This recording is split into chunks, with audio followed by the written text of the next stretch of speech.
Hello. Evening. Hello. Evening. We are here live once again on a Monday. The button is live. That's good. I did the right thing. A little jet lag, so we'll see how this goes. Ammo, welcome to the show. Yeah, welcome, man. Thanks, Mover. How's it going?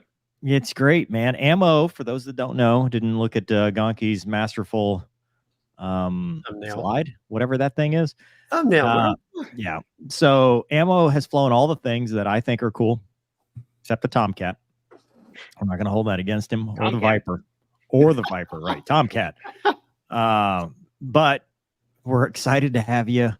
And not only are we going to talk about your career, but we're going to promote something that's near and dear to your heart, which I think is a worthy cause, Civil Air Patrol, because you're currently working on some stuff with that. So, right. But thanks for joining us. Thanks for agreeing to hang out with us, because I know we're not the cool kids anymore. Sometimes. Yeah, we just like to bully and harass people, allegedly. So we throw spears from the cheap seats because we can. That's right. Until somebody tells us we can't again. and then we can't. Very possible, yeah. Yeah. And hello, Douglas. Welcome back. Thank you, gentlemen. Where am I back from? The last show. The show. Yeah. You're back from last Monday. 1 week down. A real adventure. Yeah. 1 week down. Doug hasn't quit yet, so it's good. Yeah. And welcome to the the people that watch this thing. That's awesome. And then Skid's checking in, which Skid. Hey, yes, I do. All right. We all have a meeting. He's saying that's Fryer, so that was my call sign in the Tufus. Right. Before I became Ammo. Yeah, that's the MiG-28 call sign. Love it. Yeah, we're gonna talk about. Yeah, we'll talk about that. But I mean, first, thanks for being here. And dude, like any other great story, how did you get into aviation? Like, what started the bug for you? Yeah, I guess I'm not going to break the mold here. Allegedly, according to my parents, I watched Top Gun like 5 times a day. Yeah. Actually, so my parents were accountants, and we actually lived in Key West for 1 year, and our house got buzzed by Tomcats. So that helped. It helps when you're watching the show on a TV and an actual Tomcat buzzes your house. So probably a little bit of inspiration there. But I ended up in the Air Force, so we'll get into that eventually. But then I always had poor eyesight, so I just gave myself the misconception that because I had poor eyesight, I can't be a pilot. So even though it was a childhood dream to fly, I wrote myself off. I told myself no right off the bat. And it wasn't until I was out of college, I was working an IT job, and a friend of mine knew that I always liked flying, and he was able to get me connected with a discovery flight on a Cessna. Oh, Yep. yeah. And I was hooked, and I started, and I realized that, okay, well, for an FAA pilot's license, you can have, as long as you're correctable to 2020, that's all good. So I thought, okay, well, let me pursue flying on the civilian side. But I still had written off military flying because I just like, nah, military pilots, they have to have eagle eyes, 20/20 vision. It's not a chance for me. But yeah, in my mid 20s, working a job, I had some time and a little bit of spare funds to pay for like 1 or 2 flight lessons a month. And so I just did the Part 61 route real slowly. Just over the course of a year, I was able to get my private pilot's license. And Awesome.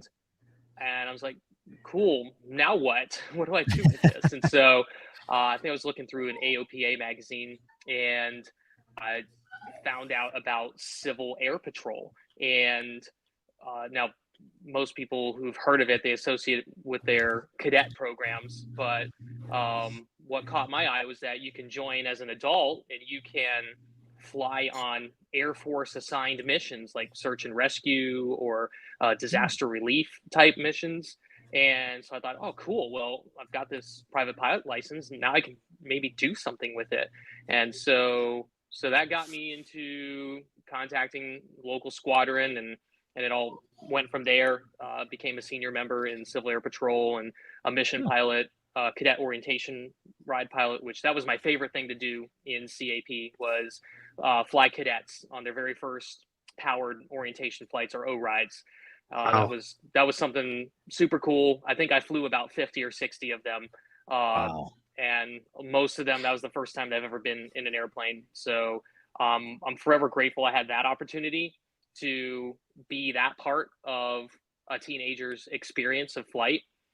And also got to fly on the Deepwater Horizon oil spill, helping with Wow. FEMA with data collection. Wow. How they're doing with putting up the environmental protection measures of stopping the oil slicks from getting to environmentally protected areas. So that was kind of cool to get to be a part of that. So how did that turn into me actually applying for the Air Force? Well,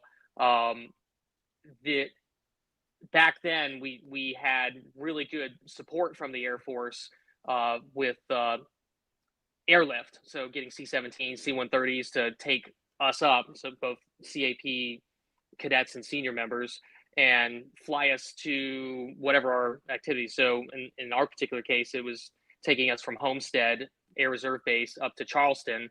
And then the cadets would stay overnight on the USS Yorktown. It was a cool little field trip for them to get to fly from the That's C-17. cool. Yeah. So they load us all. So I was one of the senior member chaperones on the trip, and they load us all up, and they let me sit in the jump seat in the cockpit during the flight, and that was the start of the inspiration for me of like, okay, I know I wrote myself off for flying for the military, but I think during that flight, I think that the pilots actually told me, no, as long as you're correctable and you're within the waiverable limits, you can apply and be a military pilot. And that's where I then found out about waivers and age limits. And so at that time, I was starting to push about 27 or 28. So, and they're like, oh yeah, you better hurry if you want to do this, you better hurry. So I started applying to Guard and Reserve C-17 squadrons because that was the initial inspiration. So I applied to Charleston, Jackson, a few other units, and I heard back from Jackson, Mississippi, and they brought me in for an interview, and then they told me no. So thankfully, yeah. God, thankfully. don't bully the big airplanes, man. I'll bully the big airplanes. In retrospect, I'm kind of grateful they did say no. So yeah. C5 unit told me no too. So Okay. All right. They said I didn't have the grades to do, like I didn't have the scores to do well in pilot Yeah. training. So Not I smart actually enough, met that boy. guy. I met that guy at IG school, and he's like, "I did you a favor." I said, "I know." Anyway, continue. Yeah. So if any of y'all from the 179th are watching, no hard feelings, please. Thank you for check out the shirt, helping. nerds. Yeah. I still love you all. And so the Guard or Reserve path was telling me no at that point. So I contacted what's called a line officer recruiter for officer training school, because that was my only viable commissioning path at that age.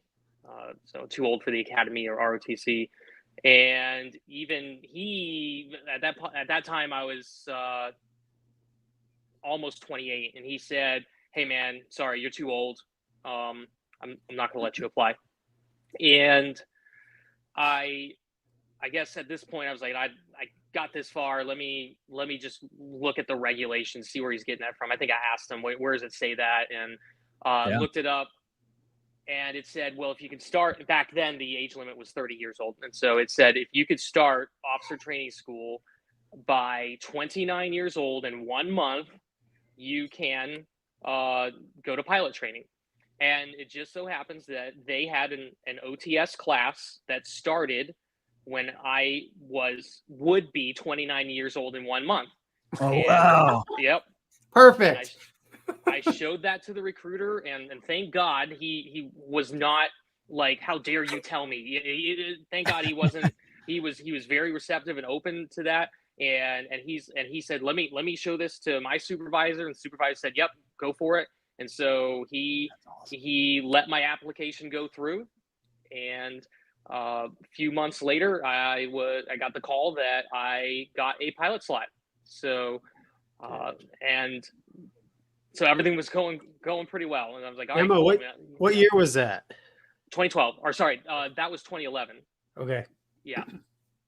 And Wow. And then another week or two went by, and they sent me to get a flight class 1 physical. And I was a little bit nervous because I was like, well, I know I'm correctable to 2020, but I'm still, I still don't have like the world's greatest vision. I'm nearsighted.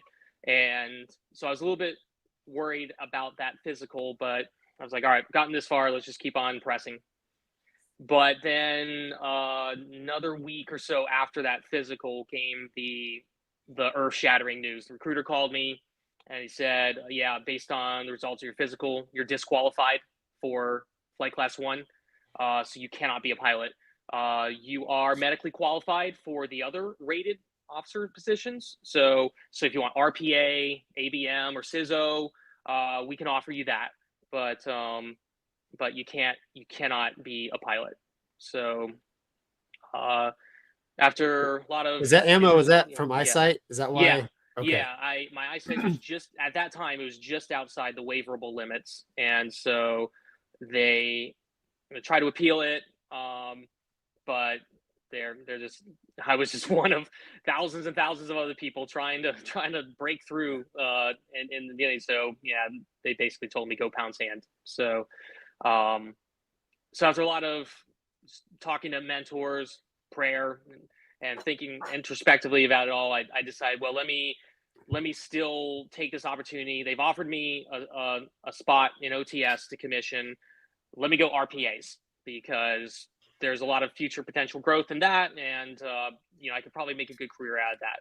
And so I called the recruiter back. I said, all right, let's go with RPAs, and he said done. And so went to MEPS, did all the entrance requirements, and went to OTS January 2012, and commissioned, and was on the path to becoming an RPA pilot. And for those who are listening that are or want to be RPA pilots, nothing wrong with that. But for those of us here who love flying, there's something about strapping on a flying machine and slipping the surly bonds that, it's just, you get obsessed with it, and it's a passion, and you want to do that at whatever cost. And so we need to define it. Remote piloted aircraft, remotely piloted. It's drones. Predators, UAVs, Reapers, whatever. So it's you're not in the seat. So just for the acronym challenge among us. Yeah. Anyway, continue. Cut me off if I get too jargony. Yeah. So, Continue. Sorry. Yeah, no worries. I'll try to explain acronyms. Yeah, I'm still guilty of it. I should know better. So you have to go to a follow-up flight screen. They call it medical flight screening over at Wright Pat Air Force Base, and there was an optometrist there who he took the time to look through my record. He could see that I got disqualified for flight class 1 physical, which, for your listeners, that is the flying class physical that is required to be a pilot.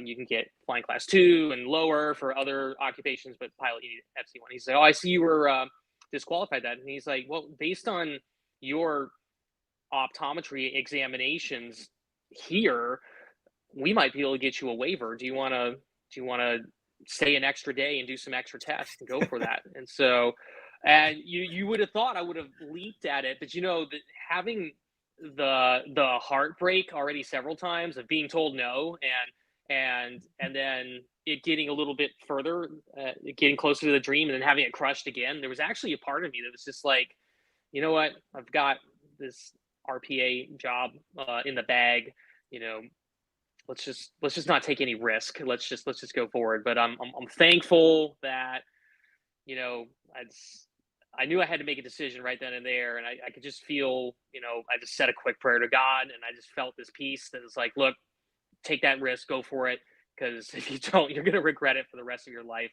I'm so glad that I said, yep, let's do the extra exams, let's stay behind, let's try to get that waiver, and let's see what we can do to get back into a pilot slot. So not to drone on here, sorry, no pun intended. No, but, dude, don't stop. Yeah. This is amazing. Okay. This is all awesome. This is gold. Good stuff, dude. Continue. Right. So this ophthalmologist over at Wright Pat, he was able to submit for the waiver, and I actually got the waiver for FC1 for flying class 1. So now I was medically qualified to be a pilot, but now a new problem was in the way. I had already moved to Randolph Air Force Base, which is where the training pipeline for drone pilots starts. And I was a couple weeks from starting my drone pilot training course. And so when I got the waiver, I asked the optometrist who made this happen. I'm like, okay, yeah, so how do I get back into the pilot training pipeline? He's like, well, I can help you with the medical side, but I can't really help you with moving your AFSC, your actual job, from drone pilot trainee to pilot trainee. So I had another uphill battle here. And back then, in that time frame, the RPA pipeline was critically undermanned. And so imagine me, the FNG walking into the squadron commander's office and saying, "Hey, boss, do you mind if I drop out of your squadron and try to go back to pilot training?" And so you can imagine I was a little bit apprehensive about doing this, but again, I've gotten this far. Again, I told myself no growing up this whole time, and now I need to just make everyone tell me no at this point. And if that squadron commander was going to be the end of the road, then I knew, at least in my conscience, that I had done everything to exhaust every single possibility to get that pilot slot and to get the pilot training. So with that, I tried to work up whatever courage I could, walked into his office, and thankfully, this squadron commander was a former F-15 and F-117 pilot, and he completely understood where I was coming from when I said, it's been my dream to be a pilot, and the circumstances brought me here, but now I've got a chance to go back. And so he was 100% on board with fighting for me, advocating for me, and which I was floored by. And so he was going to reach out to Air Force Personnel Center, which manages those types of changes in your job. So about a week later, he gets back to me and he's like, "Hey, I've got some bad news, man. I reached out and yeah, they said not possible. Can't move from the RPA pipeline over to pilot training. It's critically undermanned right now, and it's just they're just not going to allow it at this point. I'm sorry, I don't know where else to go to help you, and so again, I'm feeling dejected and just that heartbreak again of like, hey, it's the end of the road, and just kind of out of desperation, I said, well, sir, is this something that, if I make some phone calls and try to like reach out to some contacts of mine, are you okay with me just kind of owning this and taking this on myself? He's like, hey man, go for it. I've got your back. So I was grateful for that support. I actually called the commander of the recruiting squadron who gave me my OTS interview, and he was pilot, and I just said, hey, so the reason why I called him is because he was aware of this whole path that I was on of getting turned down for pilot initially, and then when I told him I had the waiver, he said, hey, keep me posted, let me know how I can help. So I was like, okay, this might be my last resort.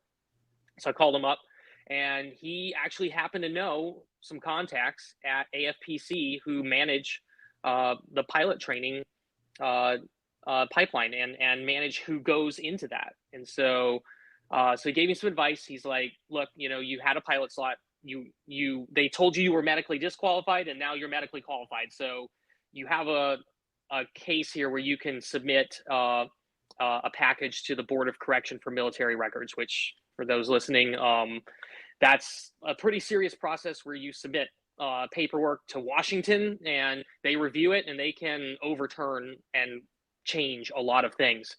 So he said, get that process started. In the meantime, let me reach out to some contacts over at AFPC. And again, I won't belabor all the details, but I kid you not, about 2 weeks later, I was sitting at the desk of the person who assigns the bodies to go to pilot training. And I pleaded my case. I showed the paperwork for the BCMR process that I was about to submit. And he said,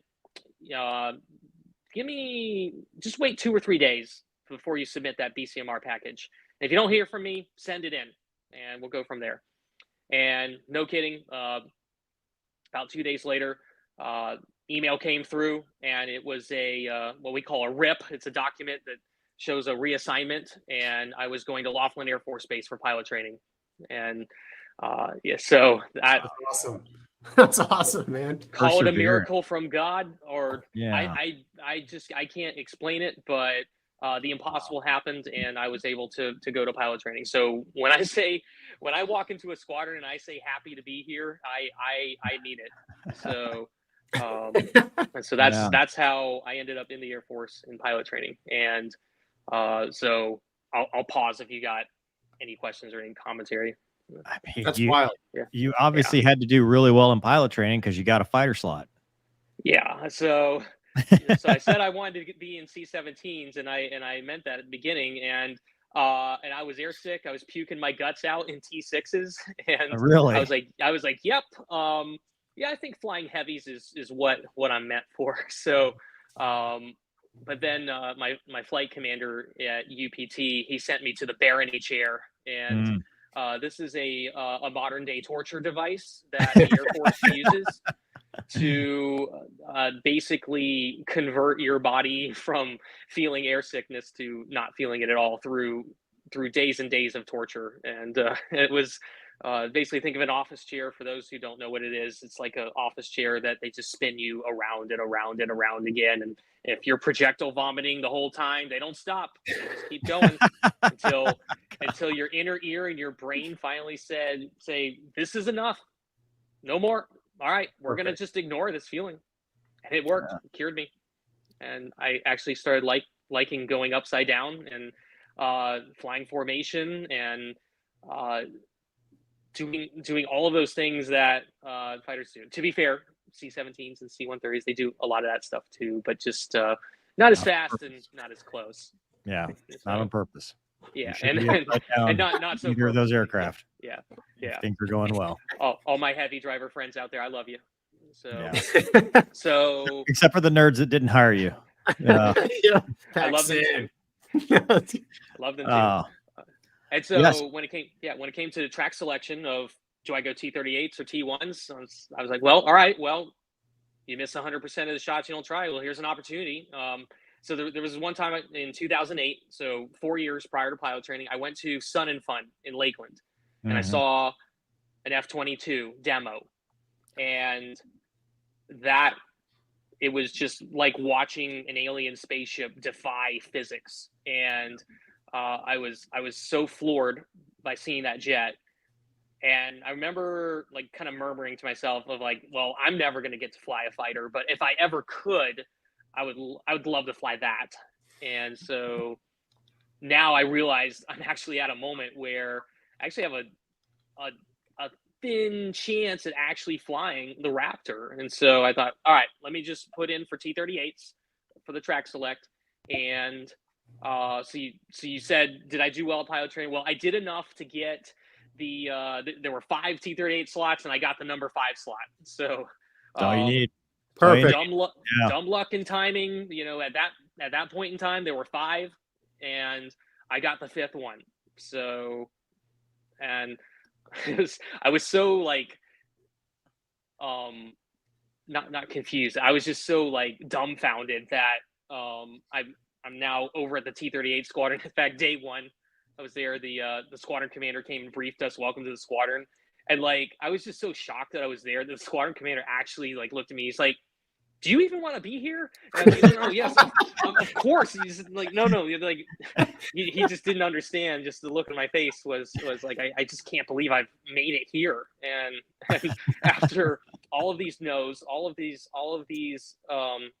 roadblocks, hurdles, and brick walls, now I'm sitting here about to fly the T-38, and so did well enough to be the number 2 guy of the 5 when all was said and done, and but there was only one F-22 slot available for the entire pilot training class, and so then that went to a guy at a different pilot training base, and but they had just started this new program called ADAIR, Adversary Air, and they're letting lieutenants out of pilot training get assigned to these ragtag adversary squadrons flying MiG-28s, 70-year-old jets.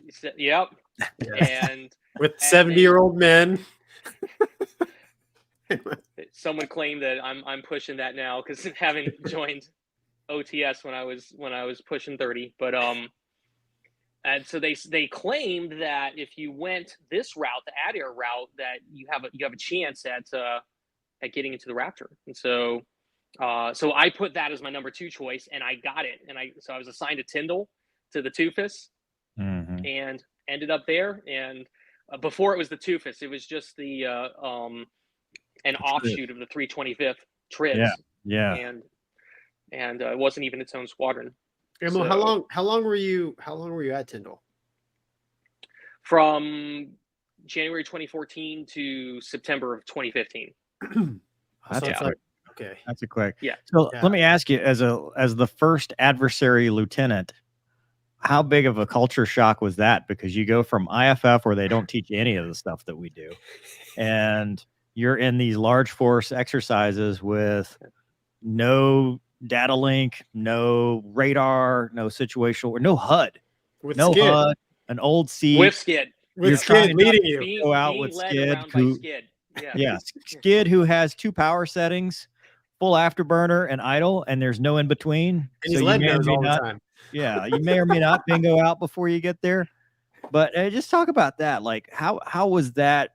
You know, you're thinking, hey, I'm going to go to the F-22, but you just put me in the. You could not get farther away from the F-22 in terms of performance and age of the aircraft. 100%.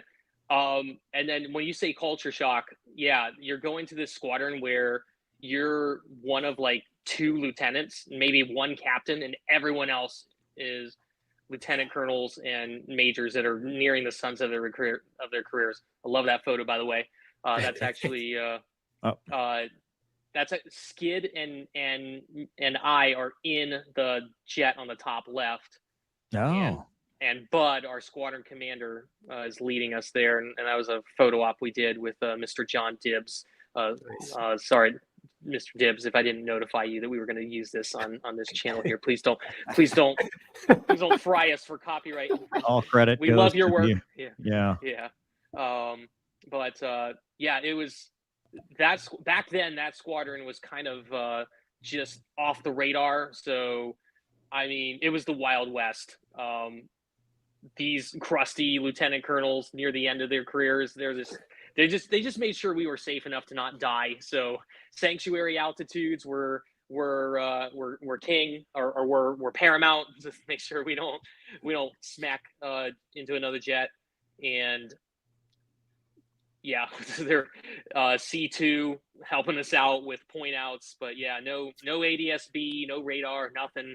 So yeah, we were as low SA as it gets there, and that was tough.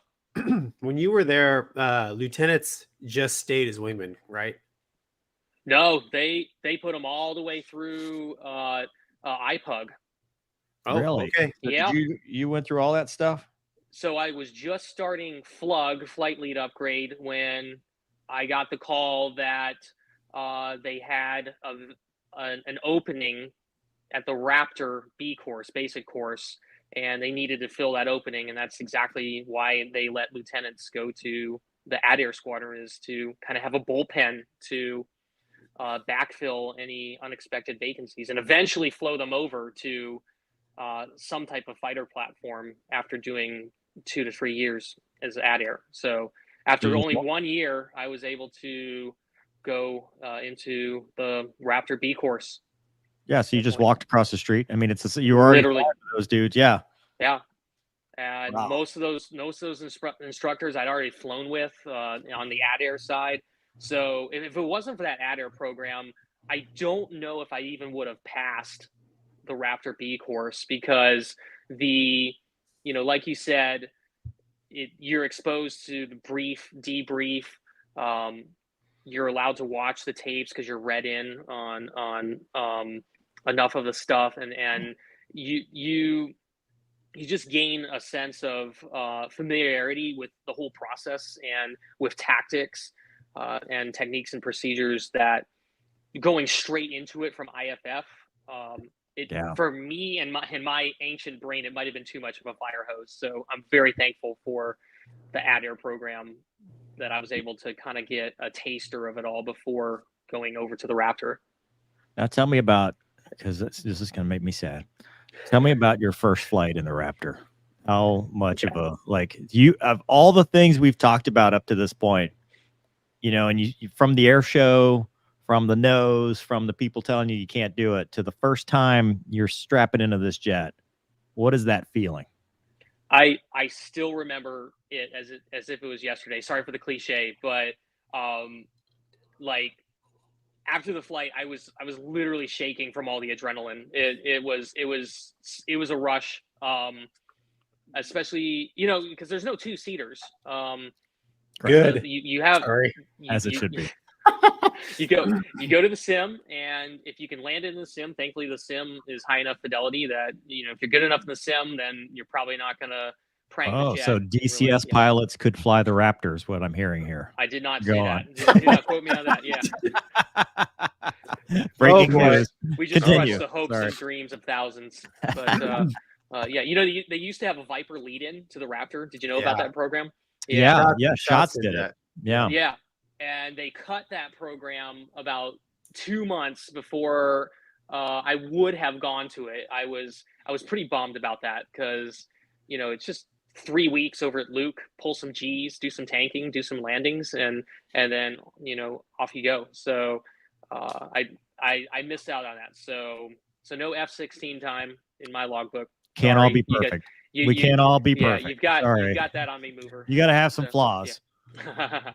So, but yeah, back to your question. I mean, I just remember the pure adrenaline rush that it was. When you're used to flying stuff like Cessnas, T-38s, T-6s, which don't have all the modern flight control systems. When you get into a Raptor,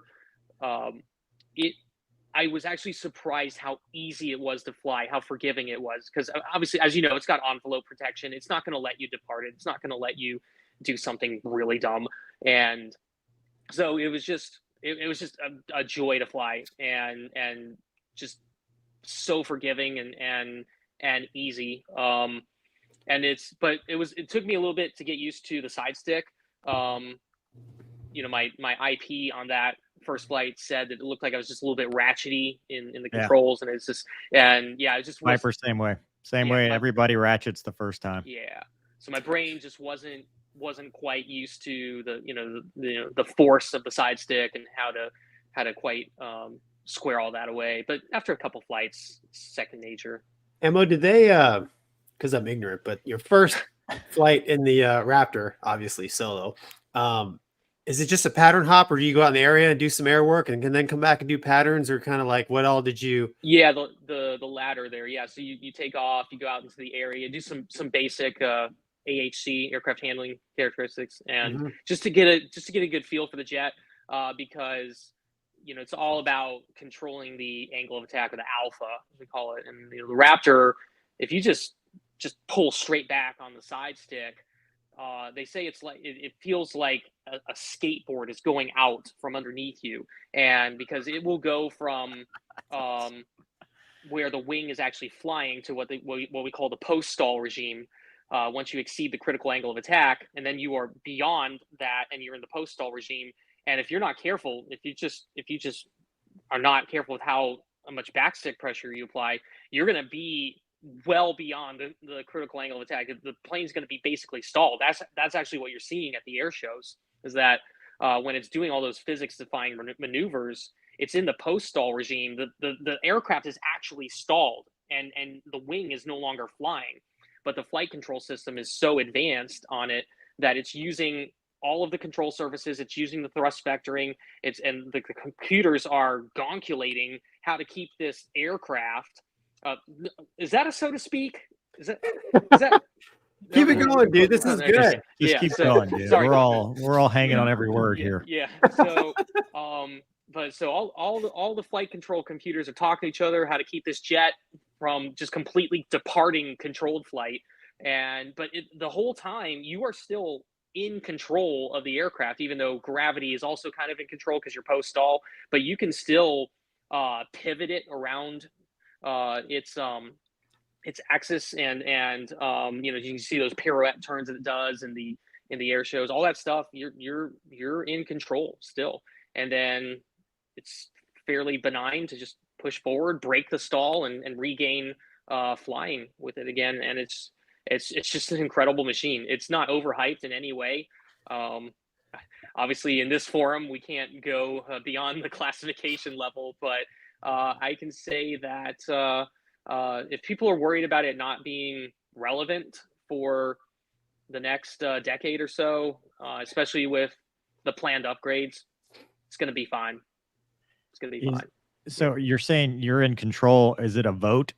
Are you voting to be in control? Or all right. Yeah. All right. To be fair. Yeah. So yeah, Mover, that's right. So because it won't let you go out. We were talking about that earlier. Yeah. Like when you're in the post stall, the aircraft knows what it's doing. Yes. Right. Okay. Yes. Yeah. Yeah. So yeah. Sounds like an Airbus, man. To be honest, I'm not impressed. Also has a side stick. It's side stick and all, dude. Come on. Yeah, with a much more allowance on the bank and pitch. Does it call you a retard too, or that's just the debrief? Can we say that on this show? No, it doesn't. Depends on how you say it. That's true. You kind of had a little bit of a French inflection there on that. So, retard. Yeah. Yeah. Well, that's what it says. That's what the Airbus screams at you when you're in the flare. But yeah, no, the Raptor doesn't scream that at you. But to answer your question, yeah, it is a vote. So I'll input something in the stick, throttle, rudder pedals, and the jet decides whether or not you're an idiot and whether or not it's something it's actually going to comply with. So, but I'm still here. So I haven't it hasn't let me depart it and crash it. So I'm thankful for that. Does it give you G protection as well? I mean, is it know what, like, as a Yes. Hornet, same way the Hornet, right? Been on weight stores, all that stuff. So, I mean, did you find going to that jet after flying T-38s forever, right? Between pilot training and that, pulling 9Gs, I mean, was that kind of, this is pre-ATAGs, right? Or were you flying ATAGs by I then? had ATAGs. Yeah. Okay.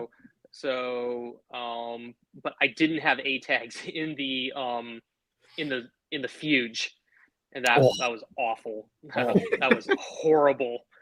Yeah. So, but in the Raptor pulling 9Gs with ATAGs, I mean, at first it kind of hurt, and at first it felt like you were really like working hard to stay conscious. But after your body adapts to it after a few flights, ATAGs is awesome with the Yeah. pressure breathing, all that. Yeah, that. So the aircrew flight equipment, the AFE, really made it. I'm not going to say a non-factor, but it was not something that you were too conscious of Yeah. after a couple flights. What now? We're obviously never going to go into anything classified, but just at a general sense, did you find that the systems of the aircraft were like intuitive, user friendly, to where you just had global situational awareness, you knew what was going on, or did it take a little bit of work for your brain to kind of interpolate all this data that it's given you? For my brain, it took a little bit of work. Yeah. If any of my former instructors are watching this, they're probably like, "Yep, that guy was a slow learner." Sometimes I hear it said that the jet gives you almost too much SA, and now the struggle is trying to figure out what SA you actually need at that moment in time, and so it's almost like developing this new cross check of information and knowing what's important at this particular part of the tactical scenario and what you can kind of scoff at that moment.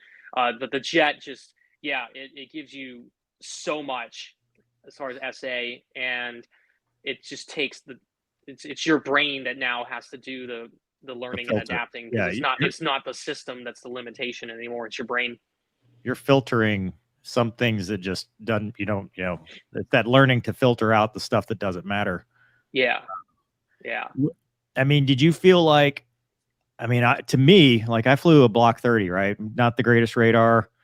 Even some days in that jet, you felt like King Kong.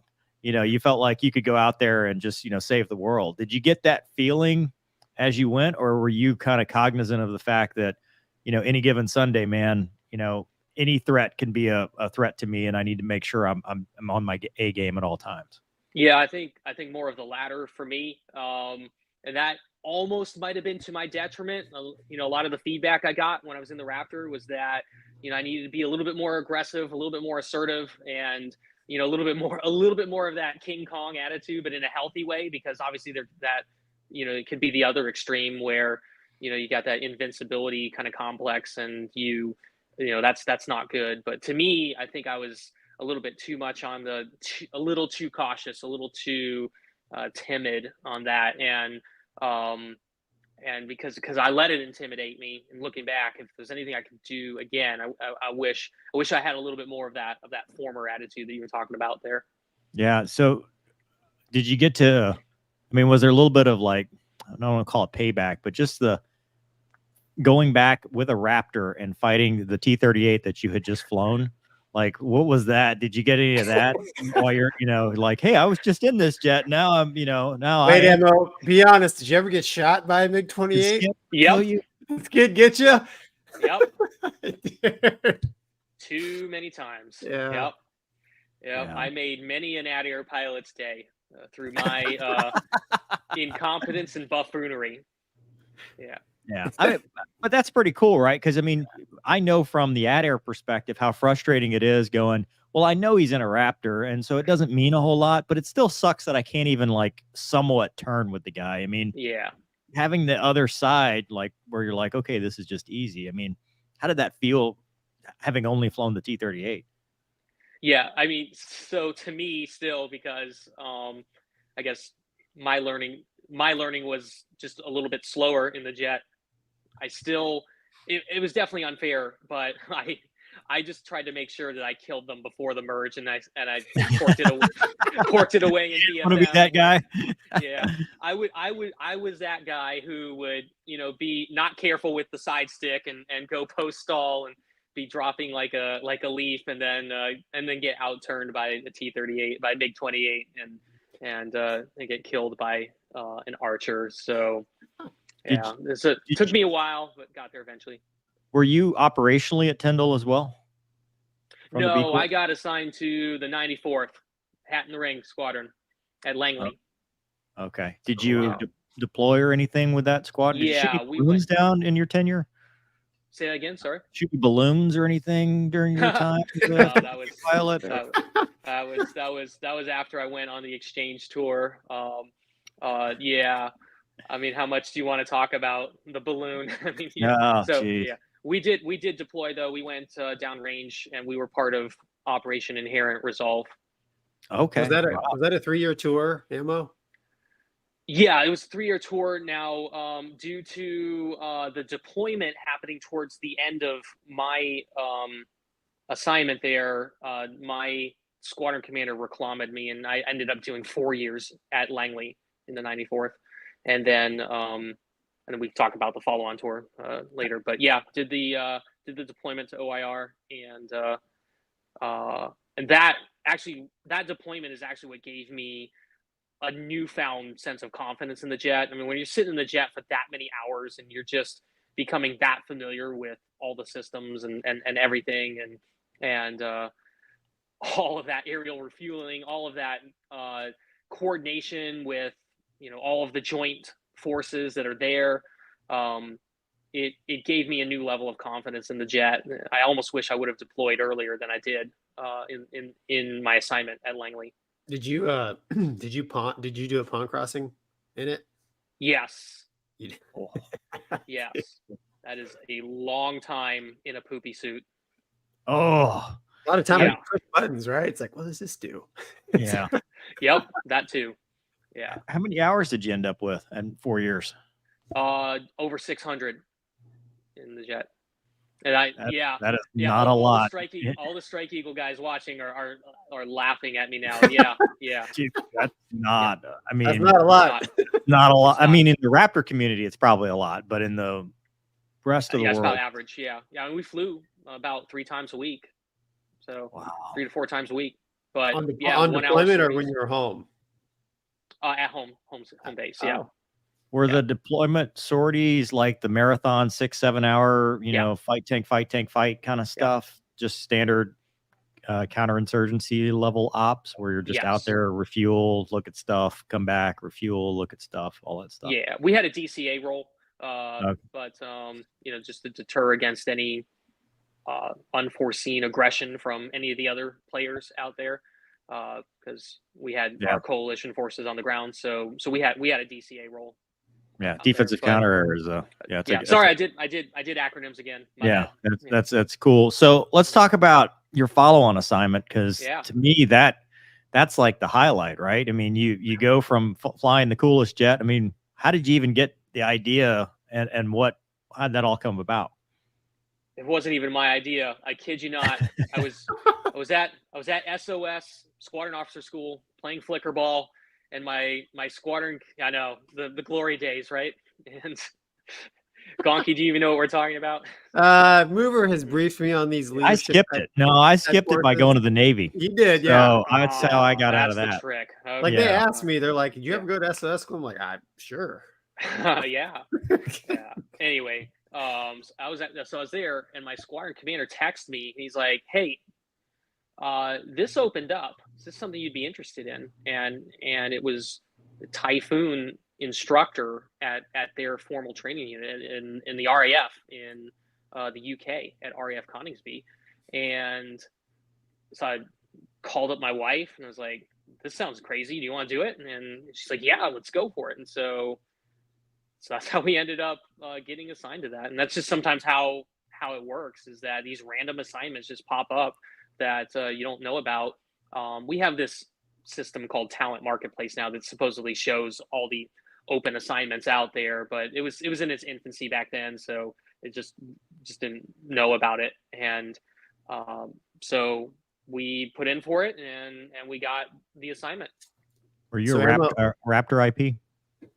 I was a 4-ship flight lead at that time. So, and yeah, in 4 years there, again, back to how I was just on a little bit of a slower learning curve than my peers, and I take full ownership of that. But yeah, I never got into IPUG in the Raptor, and that was another regret of mine. I wish I could have become an IP in the Raptor, but I am grateful that I got to 4-ship flight lead, and I knew that. I mean, if I would have stayed in the jet for another assignment, I would have gotten it on the next assignment. But as far as I know, and if anyone's watching, leave a comment below, that if I'm wrong. But let me know how wrong I am. Don't worry. As far as I know, I'm the first Raptor guy to get offered and get accepted into an exchange assignment. So I thought, this is uncharted territory for our community. Let me take up this opportunity and do this. So is it?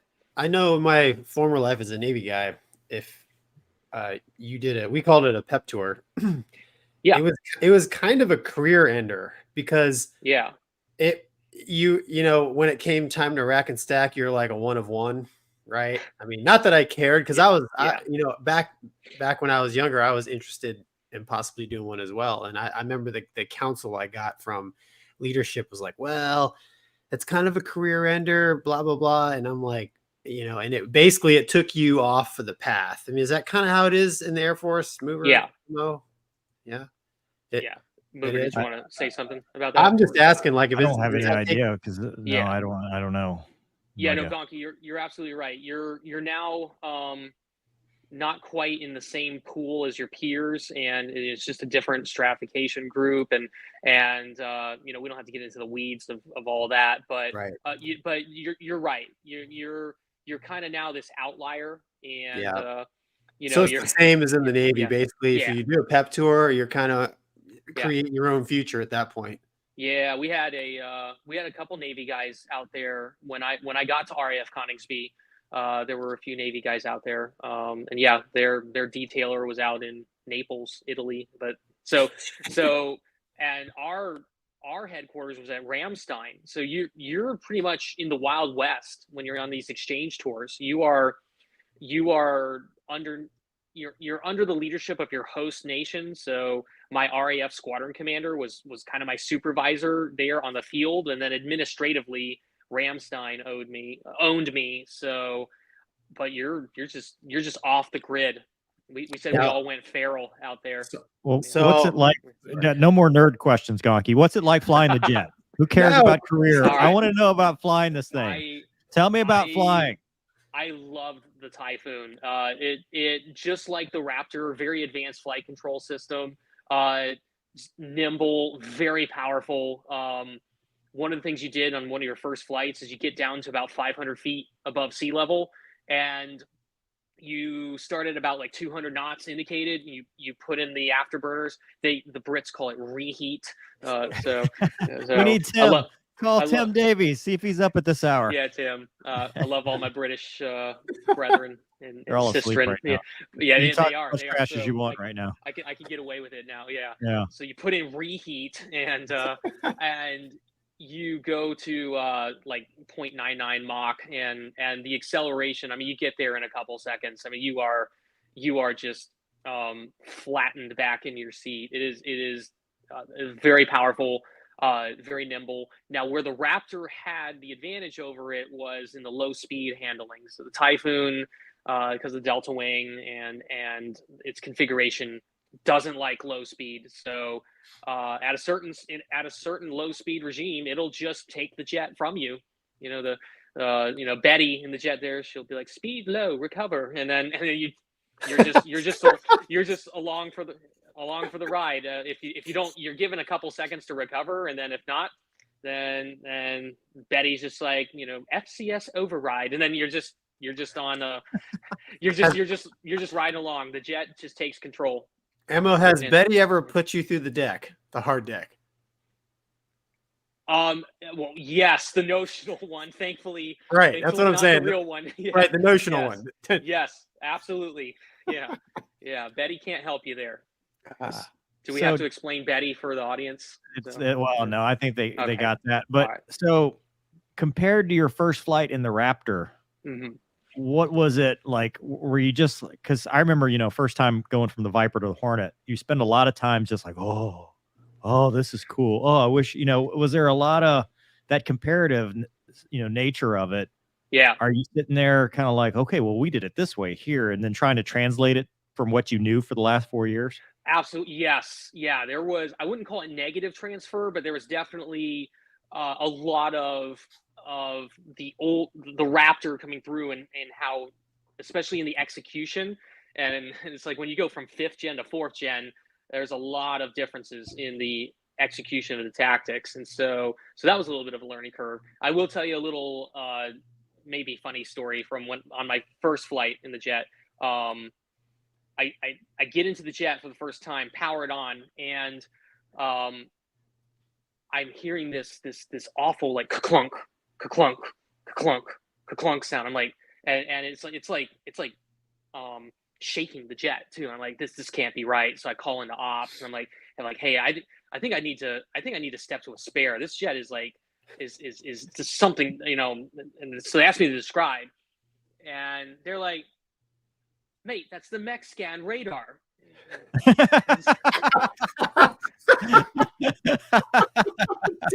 so I'm like, oh, okay. Well, that's what it's like flying with a mech scan. So yeah, it's obviously Raptor with the ESA. It's not moving, and so That's hilarious. That was my introduction to going from a 5th gen platform to 4th gen, almost ground aborting it because of the mech scan radar. That's how you know it's working. What was it? Yep. I mean, just from a advanced handling, scenario, was it pretty comparable? I mean, it's got a lot of high alpha capability and a lot of high thrust to weight ratio. Yeah. So I wouldn't call it high alpha, with all love and respect to my Brit friends. It's, I would say its alpha limit is maybe similar to the Viper, but nowhere close to the Raptor's alpha limit. Yeah. Oh wow. Yeah. I would say big two main drawbacks of Typhoon would be the radar and the alpha limitations. So I know the Germans have the Luftwaffe's put some modifications to the airframe to let it squeeze out a bit more alpha, but overall, yeah. But it is a rate fight monster. I mean, if you keep it in its happy place, speed wise, it'll hold out in most 2-circle rate fights. So Bump, if you're listening, I'm not saying a 2-circle fight is a rate fight. They're two different things. I got chewed out for that by calling a rate fight and a 2-circle fight synonymous. They are not synonymous. Once you align the posts, then it's a rate fight. Well, what about the culture differences? I mean, it's got to be just translating a new world to understand how to even operate within a different service. Did they have call signs at least? No. So, well, not like we do. Normally they'll take their last name and just add an E or something. So, one guy's last name was well, I don't know if they want me saying out their last names on a public forum like this, but you know get what I mean. it. Yeah. Smitty. Yeah. Okay. Smithy. Yeah, Smithy. Yeah. Exactly. So, and that's just kind of how they pick up their call signs in that way. Well, I mean, just operate because I remember in Gonky, you've done the Navy to Air Force thing. You're sitting there and some stuff is just 180 out, and your brain has to now translate what you've known into what they're trying to do. And you're saying the wrong things, and people are mad at you because they don't understand why you're not saying the right things. No, there was definitely culture shock. They say that the UK and the US are divided by a common language, and so it's true. I mean, their words for all the formation positions are different. A lot of the air traffic control terminology is different. You're in millibars, so 1013 is the 2992 equivalent.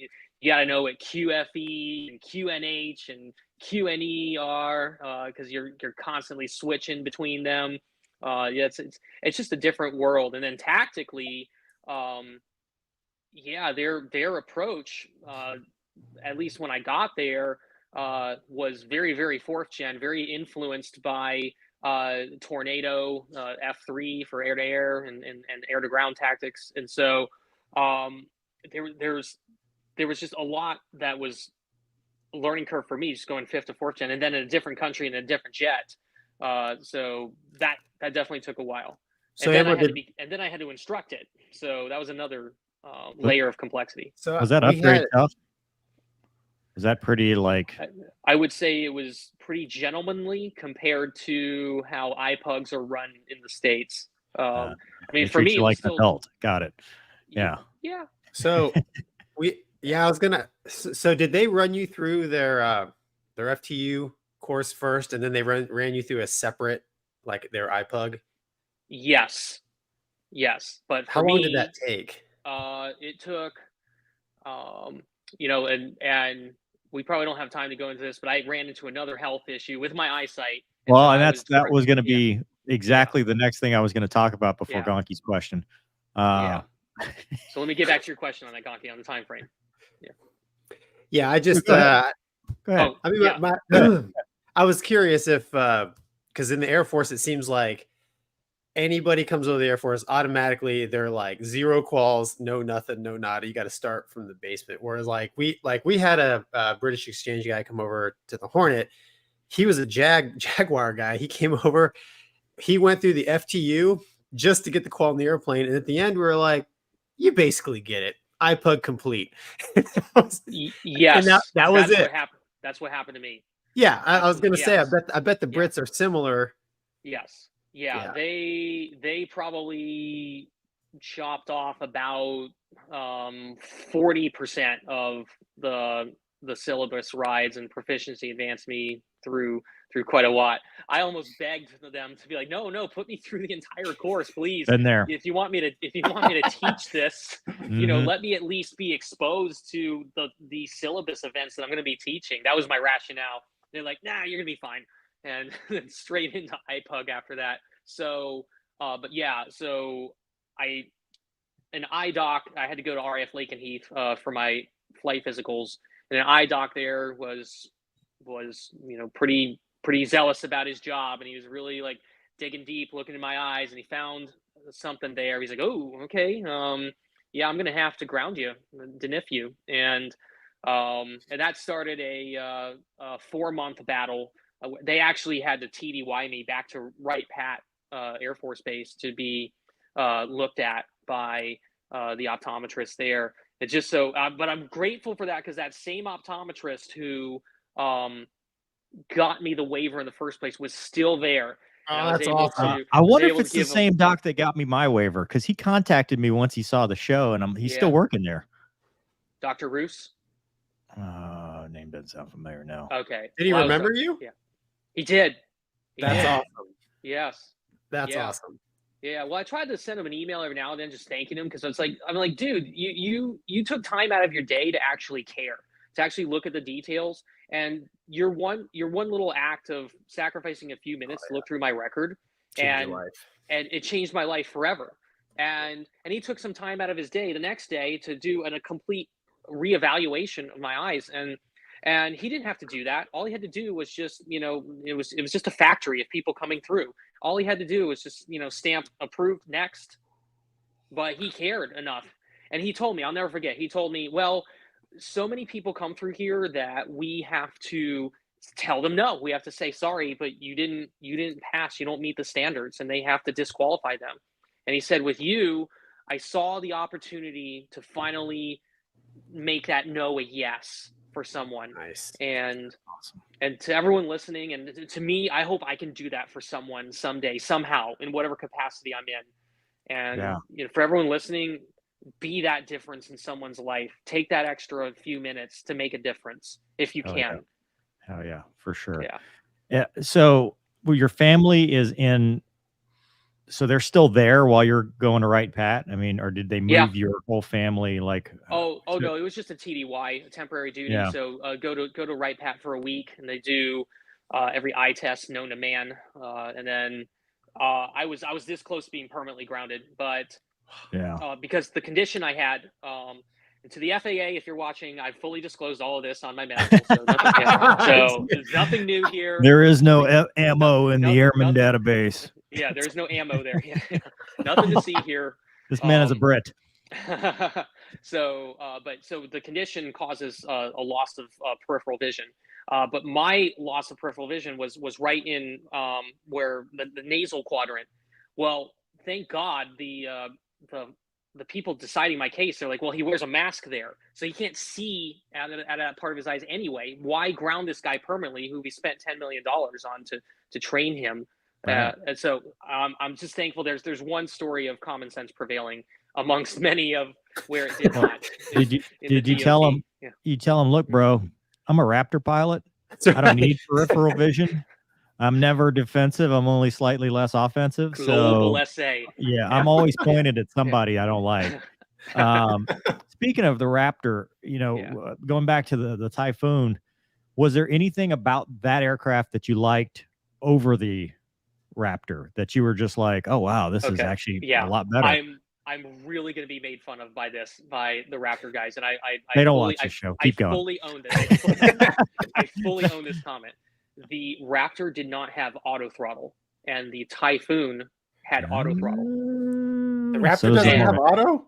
No, the Raptor does not. As of 5 years ago, it did not have auto throttle, and I was told that real fighter pilots don't need an auto throttle. So, yeah. So let's say discuss debate.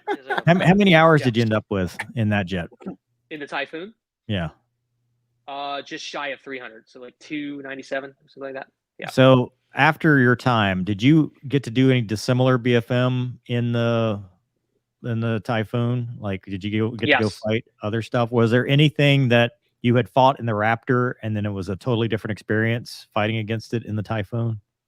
You know what I'm saying? Like you fought a Viper in the Raptor and okay, this is easy. And then you go to the Typhoon, you're like, wow, this is hard. because you have to fly BFM with a different game plan priority in the Typhoon. If you do that the way you're taught, the Typhoon, it's still the only dissimilar I did was against Hawks and Hornets in the Typhoon, and the Typhoon, it was still not fair. The Typhoon still. Whose Hornets? Was it Finnish Hornets? Did you ever fight are those the 9G ones? I don't think so. The Swiss, they have a different wing. Are they? Okay. Yeah, they're 9G Hornets. Okay. Yeah, that's God mode Hornet. Yeah, but so if you just fight your primary game plan in the Typhoon and let the other, let your BFM opponent get beat down in energy, then the Typhoon just has so much power that you just get into the energy exclusion zone. Sorry for the nerdy turn, but climb. In thrust, we trust. Yeah. Yes. Yes. Yeah. And it's clubbing baby seals. So you never got a chance to fight a Raptor in the Typhoon. No, that would have been cool. I fought a Typhoon in the Raptor. Okay, how'd that go? Well, so straight up BFM. The Typhoon just didn't hold up to the Raptor, even with idiot here flying the Raptor. It's still, because again, if you get a Typhoon slow against a Raptor, which has arguably the best low speed handling of any jet out there, it's not going to work out well for you. But when I did Dissimilar ACM against the Typhoon, so it was me, a Raptor as Red Air against two Typhoons. Believe it or not, I got murdered because they just queued their off-bore sight 9X equivalent, the ASRAM, on me, and I was dead within a few seconds. So you got ass rammed, is what you're saying. Got it. I wouldn't say that was the exact quote, but that sounds. Mate, I defend your freedom of speech, mover. Yeah. Very eagle-like. Now, So hey, did you Sorry, go ahead, dude. go ahead? I mean, I was just gonna ask about, what happened next, as far as your assignment. But did you go back and fly after you were grounded? Yeah, so after the medical grounding because of the eyesight, went through a whole other waiver process, which was nerve wracking. And in that, they made the decision. All right, he's a trained asset. Let's keep him. Let's keep him in the air. And they actually put me in this kind of medical study group to study the effects of high G on my eyesight condition. So I became a science experiment, and so I'm hoping that there's some other pilots out there who are not getting grounded because of what they've learned from my case and several others who have been in this medical control group to study the effects How long of did G it take forces. to transition back to the Eurofighter or the Typhoon? Because you were grounded for did you say 6 months, 4 months? About 4 months. Yeah. So did you have to go through a long requal, short requal? What was the disqualification actually happened while I was in the sim phase of the Typhoon, so I hadn't soloed yet. And this is early. Yeah, Okay. it happened early on. I'm thankful for that. Yeah. Because I just kept on doing sims, and they let me. So the Typhoon did have 2-seaters for training, and they let me hop in the back seat of the 2-seater and get that exposure. So when it came time to jump back in on the their B course equivalent, it wasn't as steep of a learning curve. Wow. Did the Typhoon have a helmet, like a queuing? Yeah, and I don't know. Oh no, Mover! I sent you the picture of the 1950s helmet, but it had yeah. Hold on, if he puts it up there, this is the. Oh, not that one. Oh, hi Guns. That's the old school helmet Right. from like the 1950s. I guess I don't know. I can text you a picture, Mover, but is this you at the mock loop? That's actually up in the Lake District in near Windermere, up in the northern part of England. This was on my Finney flight on the Typhoon on July 4th of last year. Oh, wow. Oh, Perfect. freedom from the Brits. Yep, freedom from the Brits. Yep. On your. Yeah. So this is near forgot the name of the town. Sorry, but it's in the Lake District in the UK. Near I think it's actually over or not right next to Windermere. And yeah, these are photographers pointing the cameras down at me, raging around 400 plus knots, 300 feet AGL. Loving every minute of it. I'm so grateful that I had this opportunity to go on an exchange and fly the Typhoon. Did you? Yeah. Did you guys? I mean, when you were flying the Typhoon, Ammo, did you do a lot of the air to ground stuff as well? Because it has air to ground capability, right? It does. Yeah. Initially, the intent was for it to be an air to air fighter, but they eventually upgraded it to have a Storm Shadow and Hellfire equivalent, Brimstone, and it carries Paveway GBUs, so or laser guided bombs, and so so that was all part of our syllabus. And because I had an air-to-air background, they actually had me skip the air-to-ground stuff. They said, we won't make you teach that. But so you finally get a real mission, and they won't even let you do it. I know. So I actually try to argue, like, well, let me be more useful to you. Put me through the air-to-ground training, and let me try to teach some of the syllabus events. So eventually they put me through some of the training, especially like the strafe. Yeah. Because the Raptor, its gun is canted up 3 degrees. So if you imagine if you try to strafe in the Raptor, it's not going to go well for you. We strafing what's 2.5 degrees? The Hornet is, gosh, dude, it's either 2 or 3 degrees canted up. Yeah, your press angle is just a little bit more. Yeah. Okay. No, they're just Eagle guys. They don't like pointing at the ground. No. That's the holdover from the Zamboni drivers. Yeah. In the Raptor, our happy place was above 40,000 feet. So low level air to ground kind of stuff. We had very limited air to ground, which I think now with F-35 pretty much fully online, I think the community does not do much, if any, air to ground at all anymore, is my understanding. Were the debriefs better in the RAF than in the United States F-22 Yeah, community? so you know what I failed the majority of my IPUG rides in the IFF were? because my debriefs were too long. Yep. I'm picturing a Tim Davies in the Eurofighter saying, "Get on with it." Yeah. Yep. Yeah. Yep. They're Oh, like, dude. Ammo, you've got 90 minutes. You go over that, you fail. Wow. So that was a culture shock. That was I a love culture it. shoch for me. I Yeah. love these people. This is Yeah. This is great. Yeah. I'm like, Um, we got to get to the root cause. You know, we got to identify all the DFPs. contributing factors. DFPs. Yeah. I didn't Yeah, but- sleep well last night, and I kind of was a little dehydrated, and Yeah, but boy. Ammo, you know how it is, dude. Like after a while, you just start to zone out, man. Like it's Oh yeah. like the super long debriefs you're just like, I don't have any useful consciousness. Yeah. Yeah. Well, Yeah. so where'd you go from there? Did you because you that was your last assignment before you Yep. you made your decision. So talk about kind of what was next after that. Yeah. So due to COVID, I was able to get my tour in the Typhoon extended by 1 year. So it's supposed to be a 3-year tour, got extended to 4. So my Land League Nice. tour was 4 years. The Typhoon tour was 4 years. And that actually aligned the end of the Typhoon tour with the end of my UPT service commitment. For your listeners, it's 10-year commitment from when you pin on your wings. Mm. And so the end of my Typhoon tour was 10 years. And so at that point, I had the choice to stay in or go to the reserves or just separate completely. And at that time, and still ongoing, my dad's not in great health. And so they're in Miami, and that's where I grew up. And we made the decision as a family that we should try to be a little bit closer to my parents due to his health.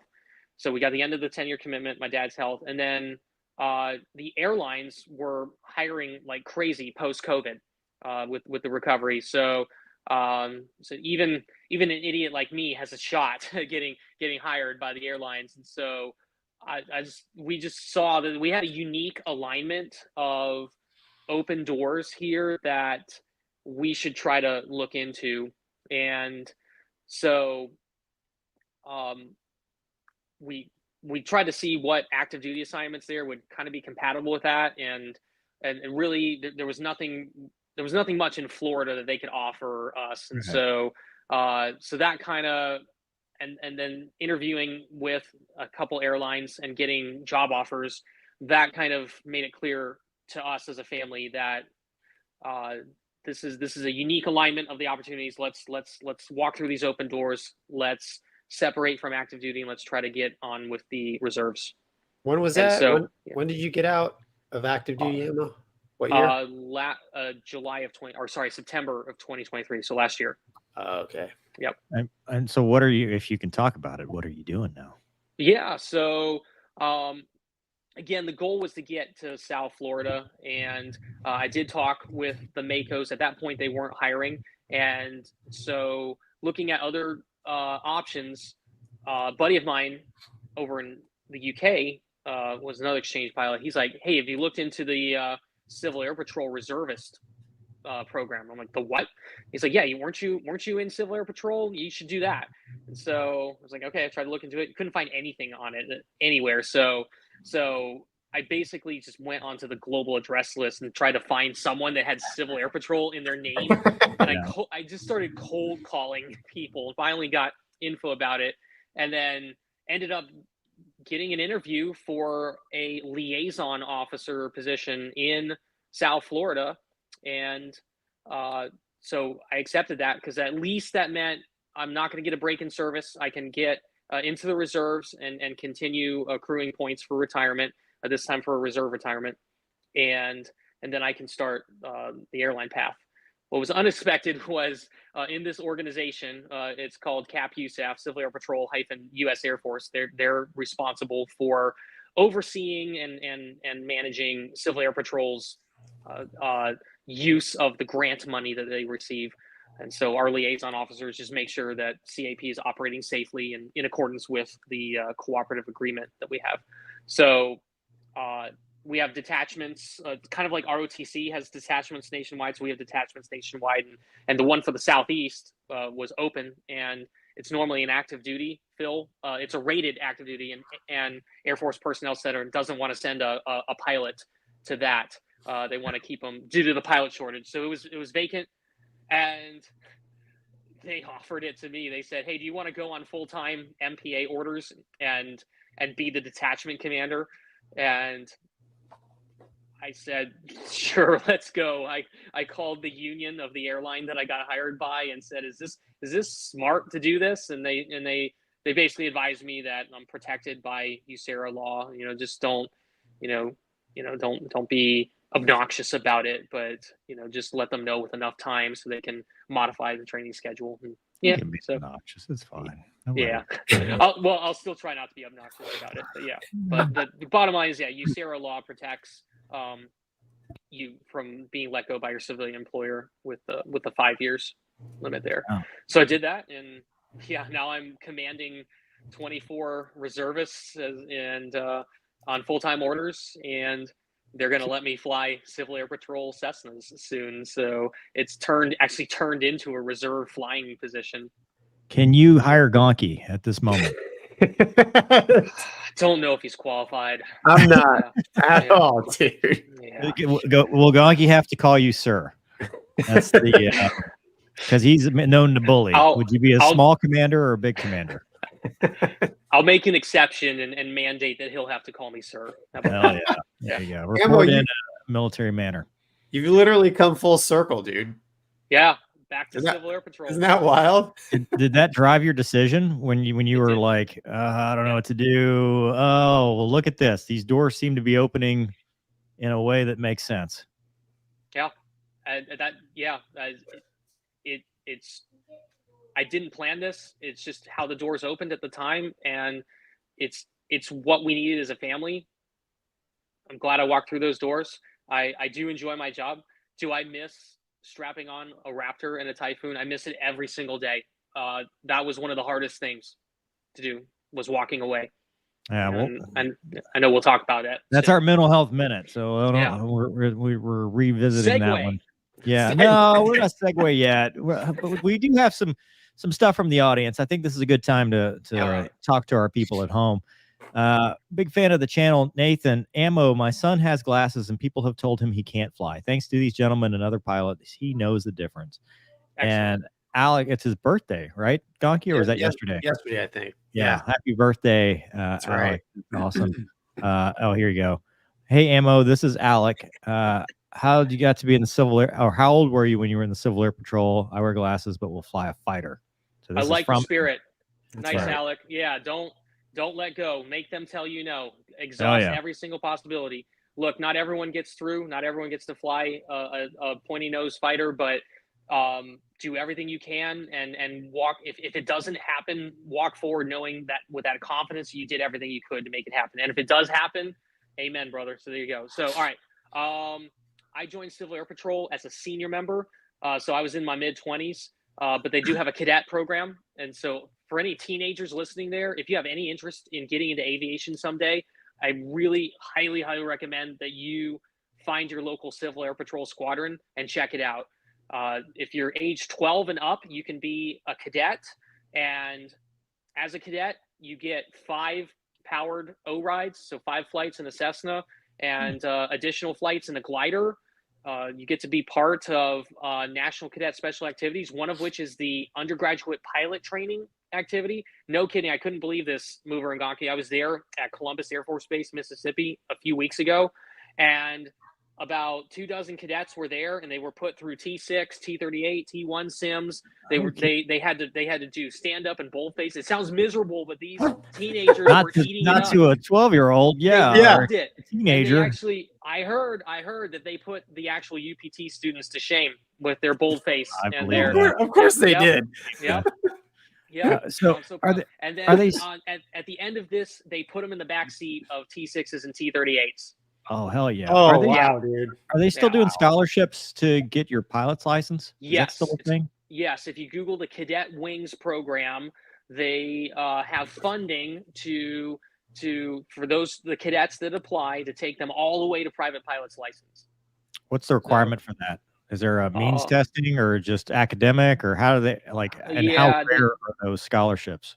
I should have come prepared. I don't know the exact requirements. Sorry, of I this didn't mean to application. Way to go. You got me. I'm You just got me. curious.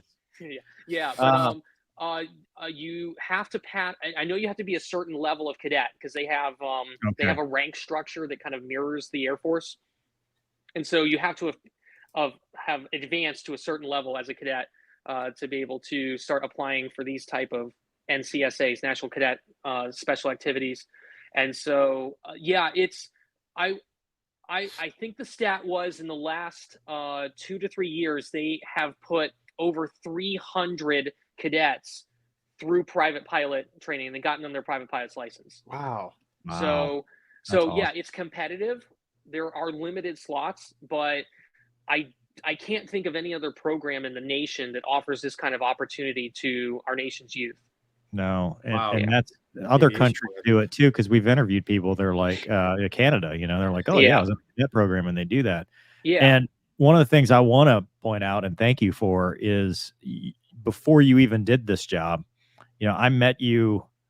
I think you were just getting into the Typhoon back then, or you maybe still were in the Raptor, and you were a very active participant in the Make Them Tell You No Facebook group.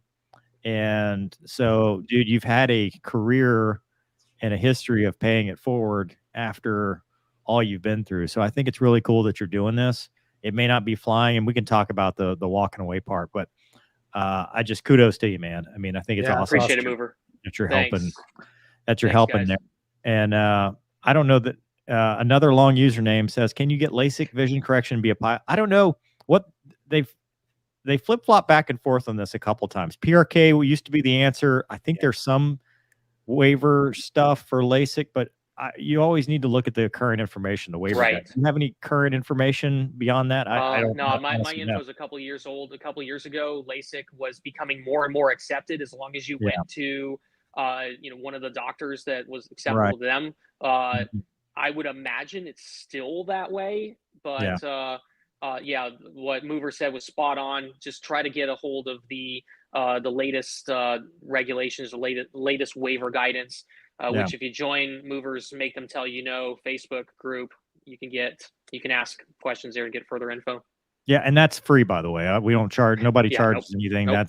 Nobody's trying to make any money. That's just was a thing. And then Thomas says, "Did we break the Gonky code?" Because you were talking about this. Is how old this comment is from you saying you gonkulated it. Gonky wishes that they would have thrust vector Airbuses as well. This is kind of from Peter. What's it like to make the decision to write your first novel? How'd you find the discipline? I mean, just keep writing. Ammo, are you going to write, since you've got such a great story, are we going to get a book out of you? Maybe. I think you should. All I always say that to every guest I have, but then I sat here like enthralled for an hour and a half going, Jesus, this is a story. Gonky, what do you think? Oh, totally, man. You should totally write a book.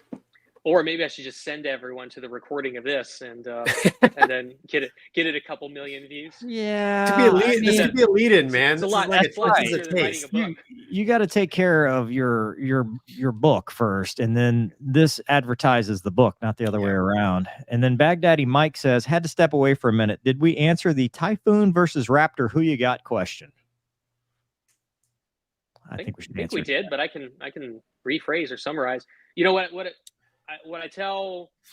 I got asked this a lot in the UK, of course, and my standard answer was it depends on who I want to kill. If I want to kill someone from an Eastern country, I want to be in a Raptor, or how about if I want to kill a felon or a flanker or a J-11, I want to be in a Raptor.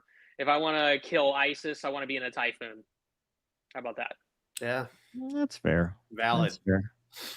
But if you want to look cool, if you want to land on a boat, you don't want to be. Okay, that was the second most common question I get asked is, what is it like landing on a boat? Are you serious? I'm dead serious. Who's asking?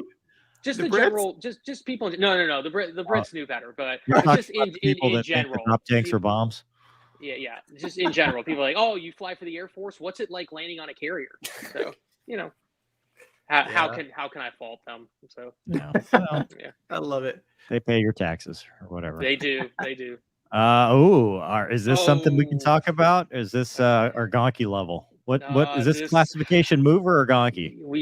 So, the ROE is it's got to be over a beverage and maybe a more protected if you're setting. So yeah. Female, there's a whole kind of rule. Yeah, okay. All right. We don't have a vault for that. Sorry. All right. Yeah, well, no.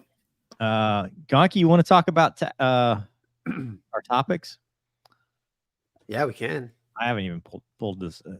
Talk amongst yourselves while I do this, because Okay. apparently I didn't know there was going to be a test today.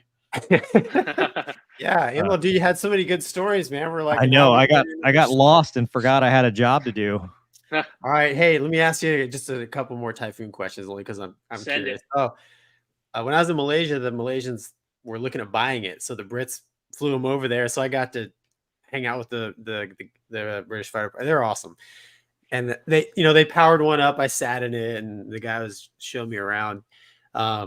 Did you ever get lost? Like, did you ever lose the TDC? Is that what they called it back then? Like your cursor? They just called it the cursor. Yeah. Because they had it. The guy told me, the pilot who's talking to me, he's like, "Yeah, man, when you lose the cursors, there's like a home button."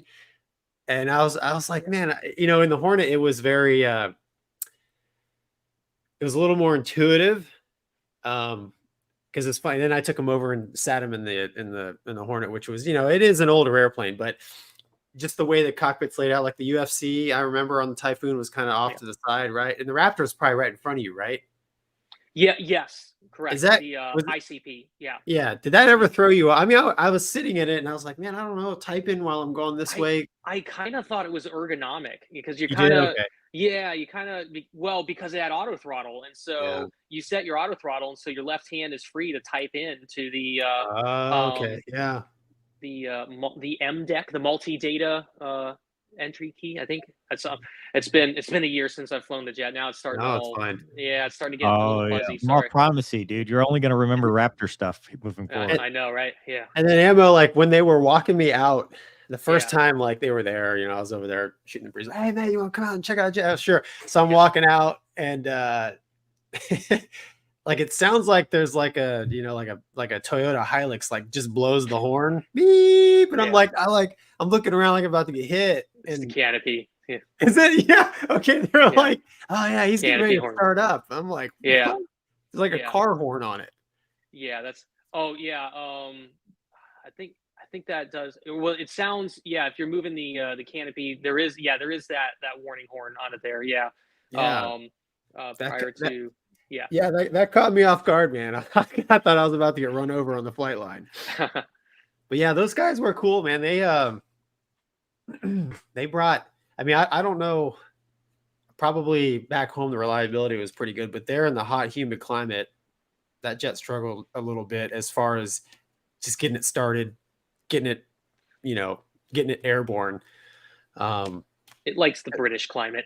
Yeah, in like Asia, the Raptor at 30 degrees in Florida. Red ball. Yeah, Burn. yeah. The Raptor.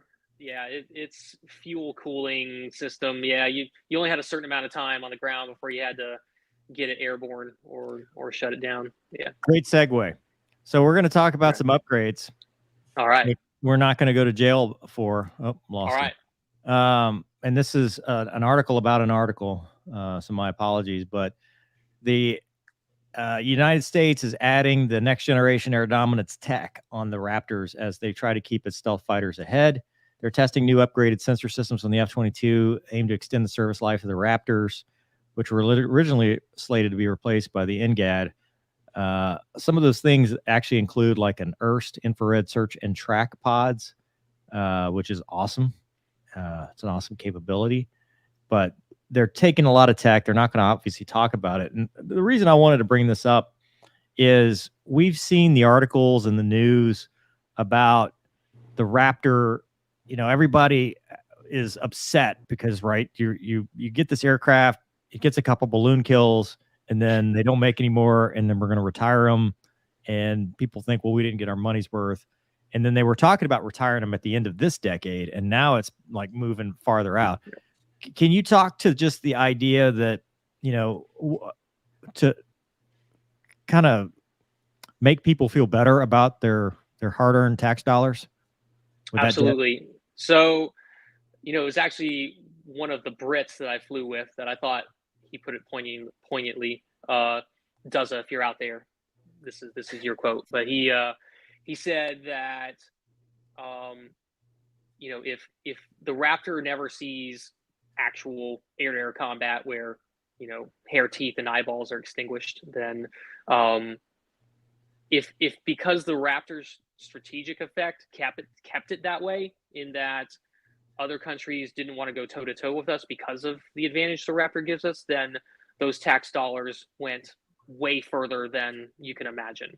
Yeah. And so the similar way of how if our nuclear triad never gets used, it's not a waste. It's actually what it was intended for. And so, the Raptor arguably has become a strategic asset in that it's given us that advantage in the 5th gen realm and in the stealth capability realm. Yes, F-35 is the new hotness, and now Raptor is like legacy 5th gen. But I mean, when it comes to air dominance, I'd strap on a Raptor any day and take on what else is out there.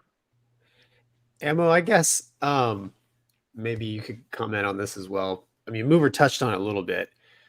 The Raptor, at least in the U.S. inventory, is a relatively young airplane, in my opinion. So you take a look. So I flew all models of the Hornet, right? And the low lot A model, I'd fly that thing one day, then I'd fly a brand new AISA mids, everything helmet, Super Hornet, and like very similar airplanes, F-18, drastically different capabilities. And like you take a look at the Eagle, right? Early 70s, and now they got the EX coming offline. And I guess where I'm going with this is,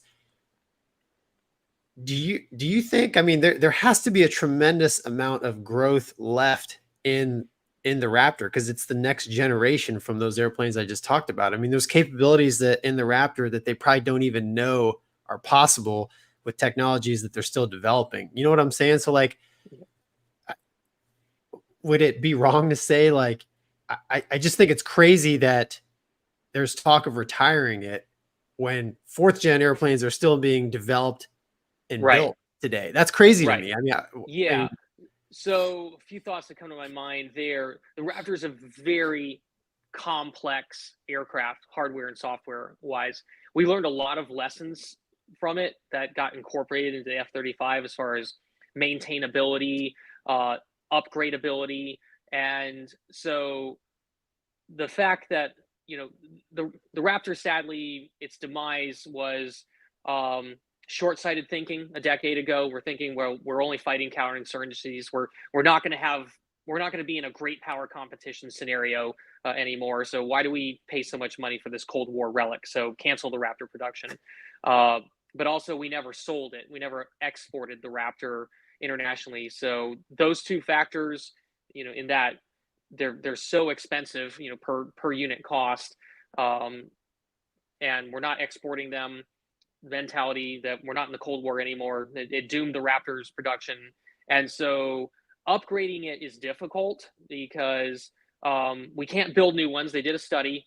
Congress actually commissioned a study to see can we restart the line, but the process to build them, the manpower, the corporate knowledge has since all been dissolved, and so it would just be it'd be cost prohibitive to. So that's why we have to buy the EX, right?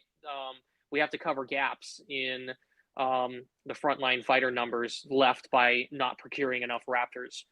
And so, so with the Raptor not being in production anymore, and with how complex it is and how revolutionary it was when it first came out, it's a difficult jet to upgrade and maintain.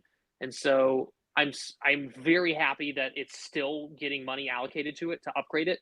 And so I still think with the planned upgrades, it's going to be relevant and lethal for the next decade to come, especially as the NGAD keeps getting slipped to the right. So we need the Raptor. We need it to stick around. We can't buy enough EXs to cover the gap. So I am not shocked at all that its service life continues to be extended, and rightly so. What about the early because they've already started the the retirement talks, because like the Tyndall jets, the B course jets are all like the early block. And is there any ability to upgrade? Is it because there's no tooling that they can't upgrade the really old ones, so that Yeah, they're they kind of can. stuck with? They can upgrade the Block 20s to the Block 30s. It's just I forgot the number, but it's really expensive. Yeah. Probably it's probably about the cost of. I want to say it was close to the cost of an F-35. It's very expensive because from the Block 20 to the Block 30, there's a lot Upgrade of the hardware Raptor. and I'm sorry. Yeah. Upgrade the Raptor. Keep the F-35. Yeah, I know. I'm all for that argument. Yeah. So it's just a lot of hardware and software upgrades between the Block 20 and the Block 30, and I think the Block 35 now. And so they just decided the juice isn't worth the squeeze to upgrade all of them. They might one day decide that we should do this because it is worth that cost to make all the Raptors relevant. Because the argument is the Block 20 and the Block 30 and above have enough differences that a B courser who graduates from the Block 20, there's a steep learning curve.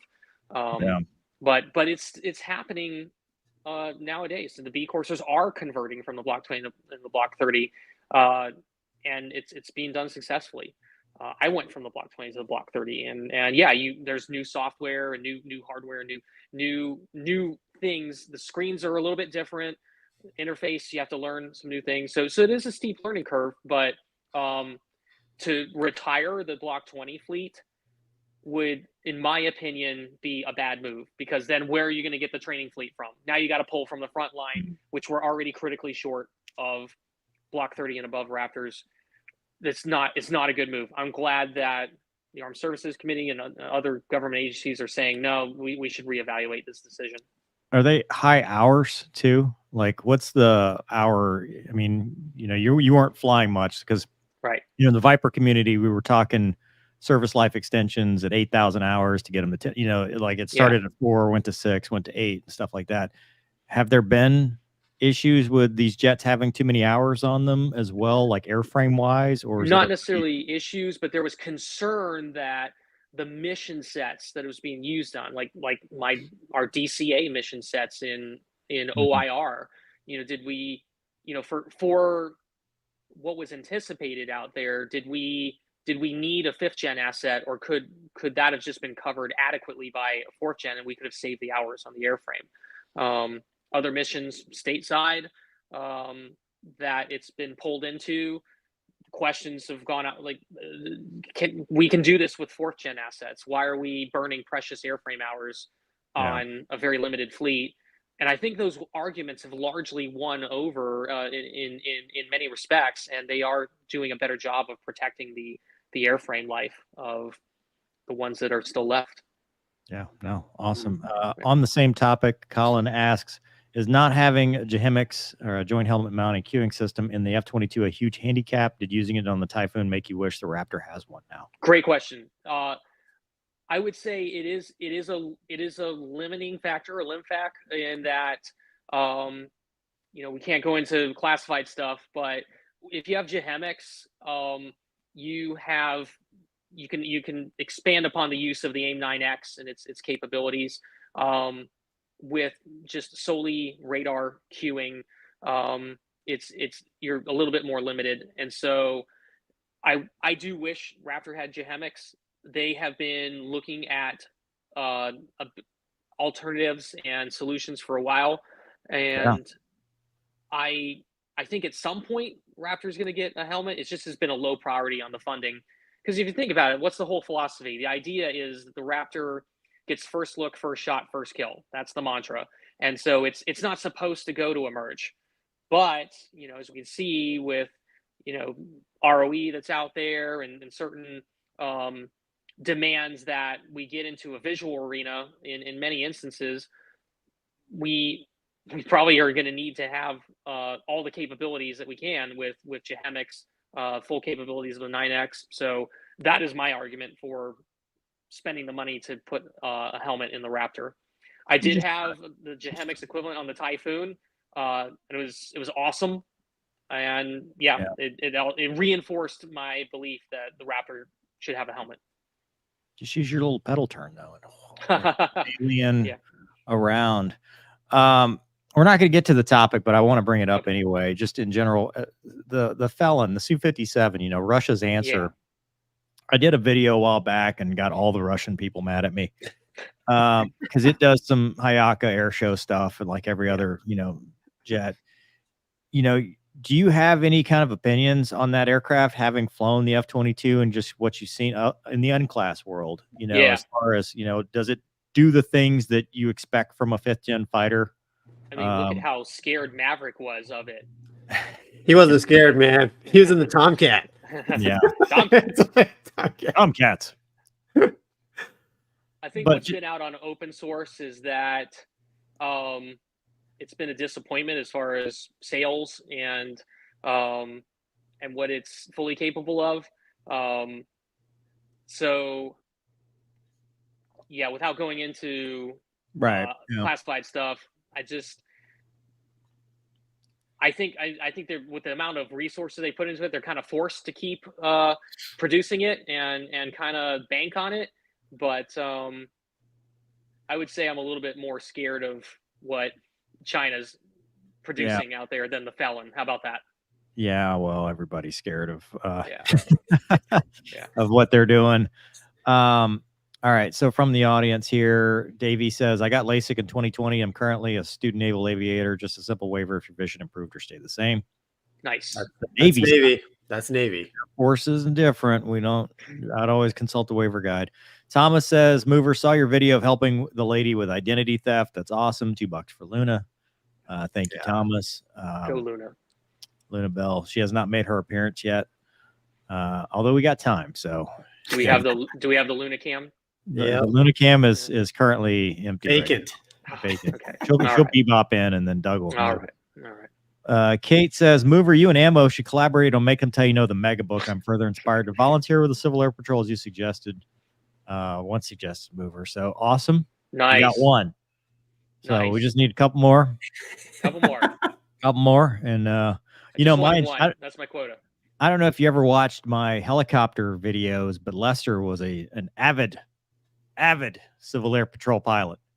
Go Lester. To the point that he would wear his Civil Air Patrol jacket with the rank to go fly with me.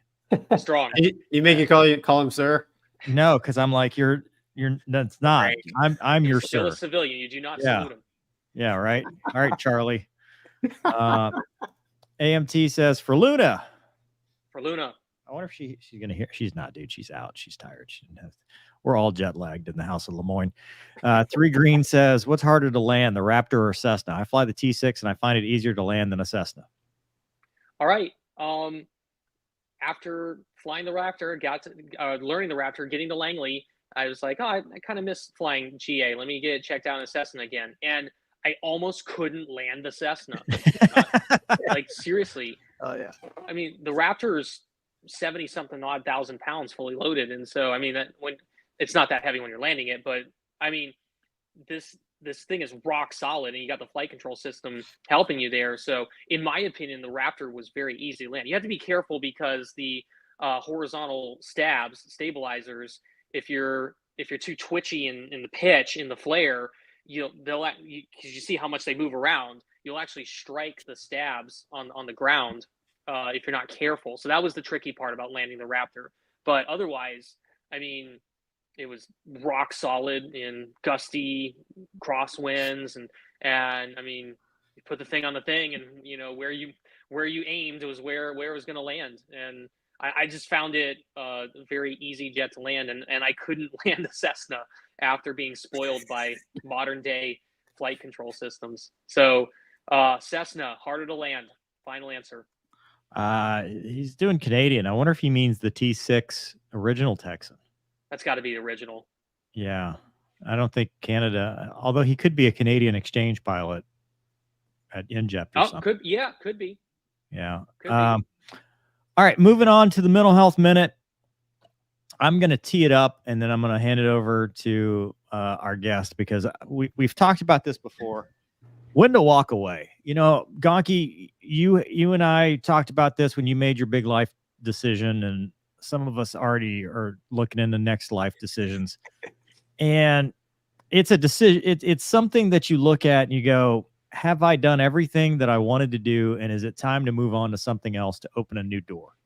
And a lot of times our egos cause us to cling to stuff that is no longer working because we look through rose-colored glasses at the past and we go, well, it used to be awesome. I can rekindle that just one more time and make it what it was, when the reality is it was a moment that passed in time. And you need to be looking forward at what new opportunities are out there. And so I think knowing when to walk away is a very tough thing to do, because I think a lot of people, because I've read up on this lately, by the time they do walk away and they get clear of whatever they were doing, they look back and they go, man, I wish I'd have done that a lot sooner. Why did I wait so long?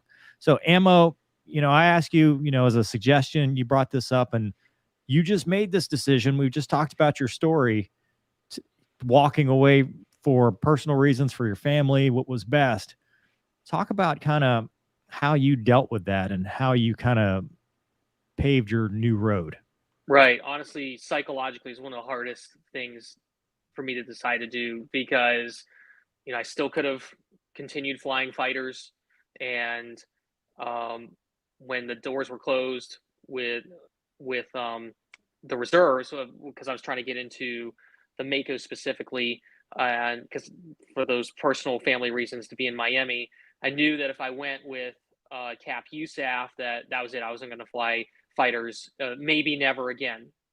So that was very difficult. And even walking away from the Raptor and the Typhoon, very, very difficult. As a fighter pilot, it really does become a part of your identity. How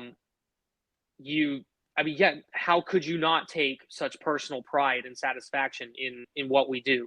It's a passion. You love what you do, even though it's hard. The hours are long. It's rough on the family many times, but it's a childhood dream come true. And you put all this time into achieving that goal, and then you get there, and then you blink your eye, and then it's time to walk away. And it's so hard to walk away from what you fought so hard to get to in the first place. So I had to really wrestle and struggle with that. And but me personally, those who know me, my faith in Christ, my family, those are my top priorities. And I lived my dream, and my family chased me literally around the world living that. And I knew it was time to now prioritize my family and try and get some stability, get some control over where we live, and the way forward. And plus, the Air Force plans on divorcing you one day. The Air Force has a time frame for when they're going to cut you loose, and there's nothing you can do about it. You can promote, you can buy yourself a little bit more time, but eventually the Air Force is going to tell you goodbye. Your family, if you play your cards right, your family's not planning on that. But if you play your cards wrong and don't prioritize them, then yeah, you might be looking at your family walking away. And I didn't want to put myself or my family in that situation. I knew it was time to prioritize them. Another factor was that there's a saying that every pilot will walk to the jet one last time. The difference is most know that it's the last time, but some don't. And we know tragically, there are mishaps that take life, and then there are medical issues that come up or disciplinary issues that come up where someone else tells you that you're not going to fly again. And by me setting the date and making the choice, there was a little bit of control on my part of knowing when that last walk to the fighter was going to be. And it was going to be my decision and not somebody else making that decision for me, that I was going to be the last flight in a fighter. And so all of those factors combined were what helped me walk away at that point. And yeah, I miss it, but I'm grateful. I look back, like you said, we look back with those rose-colored glasses. I look back and I smile, And yeah, I get that little punch in the gut of like, oh man, I just wish I could do that again. But I'm grateful that I got to do it. And it's time for the next generation to do it. And it's time for me to keep paying it forward and encouraging the next generation to follow after me and all of us. That is awesome. That is well said, Gonky. Good luck. Yeah. Well, I can't. Doug, you're screwed. But go on, Doug. Gonky. I'll tell you what I tell Mover. You pretty much covered it. I'm walking away. Yeah, I mean, everything you said, 100% valid, man. Some things I'll add is, the walking away is not quitting, right? It's not always a bad thing, right? Because sometimes, like when I first decided to get out of active duty, which up until that point, your life is dictated. Every 3 years, you're going where the piece of paper says you're going, right? So, but when I decided to get out, it's for all the reasons you said, dude, it's super stressful, and it's like the first time you actually have a say, at least coming from the military. And you're not quitting, like the guys that were in it to win it, so to speak, on the path, they would kind of refer to you as a quitter. And it's like, no, dude, I'm moving on to something else. Yep.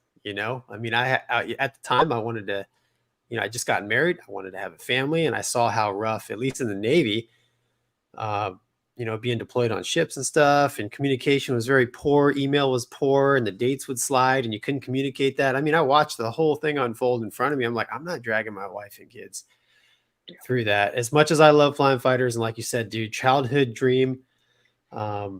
I remember just sitting in the airplane, just like, thanking God. I'm like, I cannot believe I'm here, kind of thing. So, yeah, man, it's everybody has their own reasons, but, at the end of the day, when you look back, you just have to, it's kind of like you mentioned earlier, if you put it all out on the table and did your best, and you made the right decisions, at the time, based on the information in front of you, I don't think you'll have any regrets. So that's all I have to add, though, man. Everything else was spot on. Mover, go. I started. What are you talking? Oh, did you? Oh, dude, teeing it up is cheating. You gave the topic today is when to walk away. I'm doing. It's like, okay, go. No, it's hard. Ammo is a tough act to follow, dude. I would say, I didn't have the luxury of picking my last flights, either in the Hornet or the Viper. I did. I would say the Viper I did, because like you, I was trying to find a way to prioritize family, and that's why I wanted to come back to Louisiana. But I didn't leave the Hornet of my own free will because of the kidney thing, and I didn't think I was ever going to fly a fighter again. And then we all know the whole debacle with the T-38. Well, maybe some people don't, but the T-38 was not of my own choosing, and I didn't even believe it when I did it. Like, I thought for sure there was going to be a way to get back into a jet, so I was kind of in denial for a long time. But I struggled in a lot of places of when to walk away from things that no longer serve me, because what I have found in my looking inward, that a lot of people will give you advice based on what they think is best, based on their own lives, not based on your life. And so when you're making this decision of when to walk away from something that is no longer suited for you, you will get varying opinions that maybe have nothing to do with your own life. So it is tough to make that decision when you are hearing stuff from all different sides, and your heart tells you one thing, your mind is telling you that's probably the right answer, but then you're getting this external chaff that you're not really sure how to deal with, because conventional wisdom often does not match with doing extraordinary things. Because when you're trying to do something that is abnormal in a good way, when it's different, when it's, you're trying to set yourself apart, people don't understand that. So sometimes you don't get the best advice, and you don't really know when the timing is. But in this introspective time, like I talked about in the intro that I teed up, that was actually part of the Mental Health Minute, Gonky, I have discovered that the people that talk about these successes are the ones that are like, I wish I had devoted all of my energy to what was next sooner than tried to hold on to something that was no longer valued in my life. And that could be flying a fighter, because I have seen it firsthand, and you guys probably have too, the old fighter pilot that's still hanging on to his Letterman jacket that just cannot let go. And as soon as it's gone, they die inside because they don't have anything left, because it's their entire identity. Same thing with airline pilots that are struggling to the bitter end at 65 and, you know, trying to fight Congress and flexing in front of the senators and all that stuff. But you know what I'm saying? So you'll get people that just cannot let go and move on to the next chapter.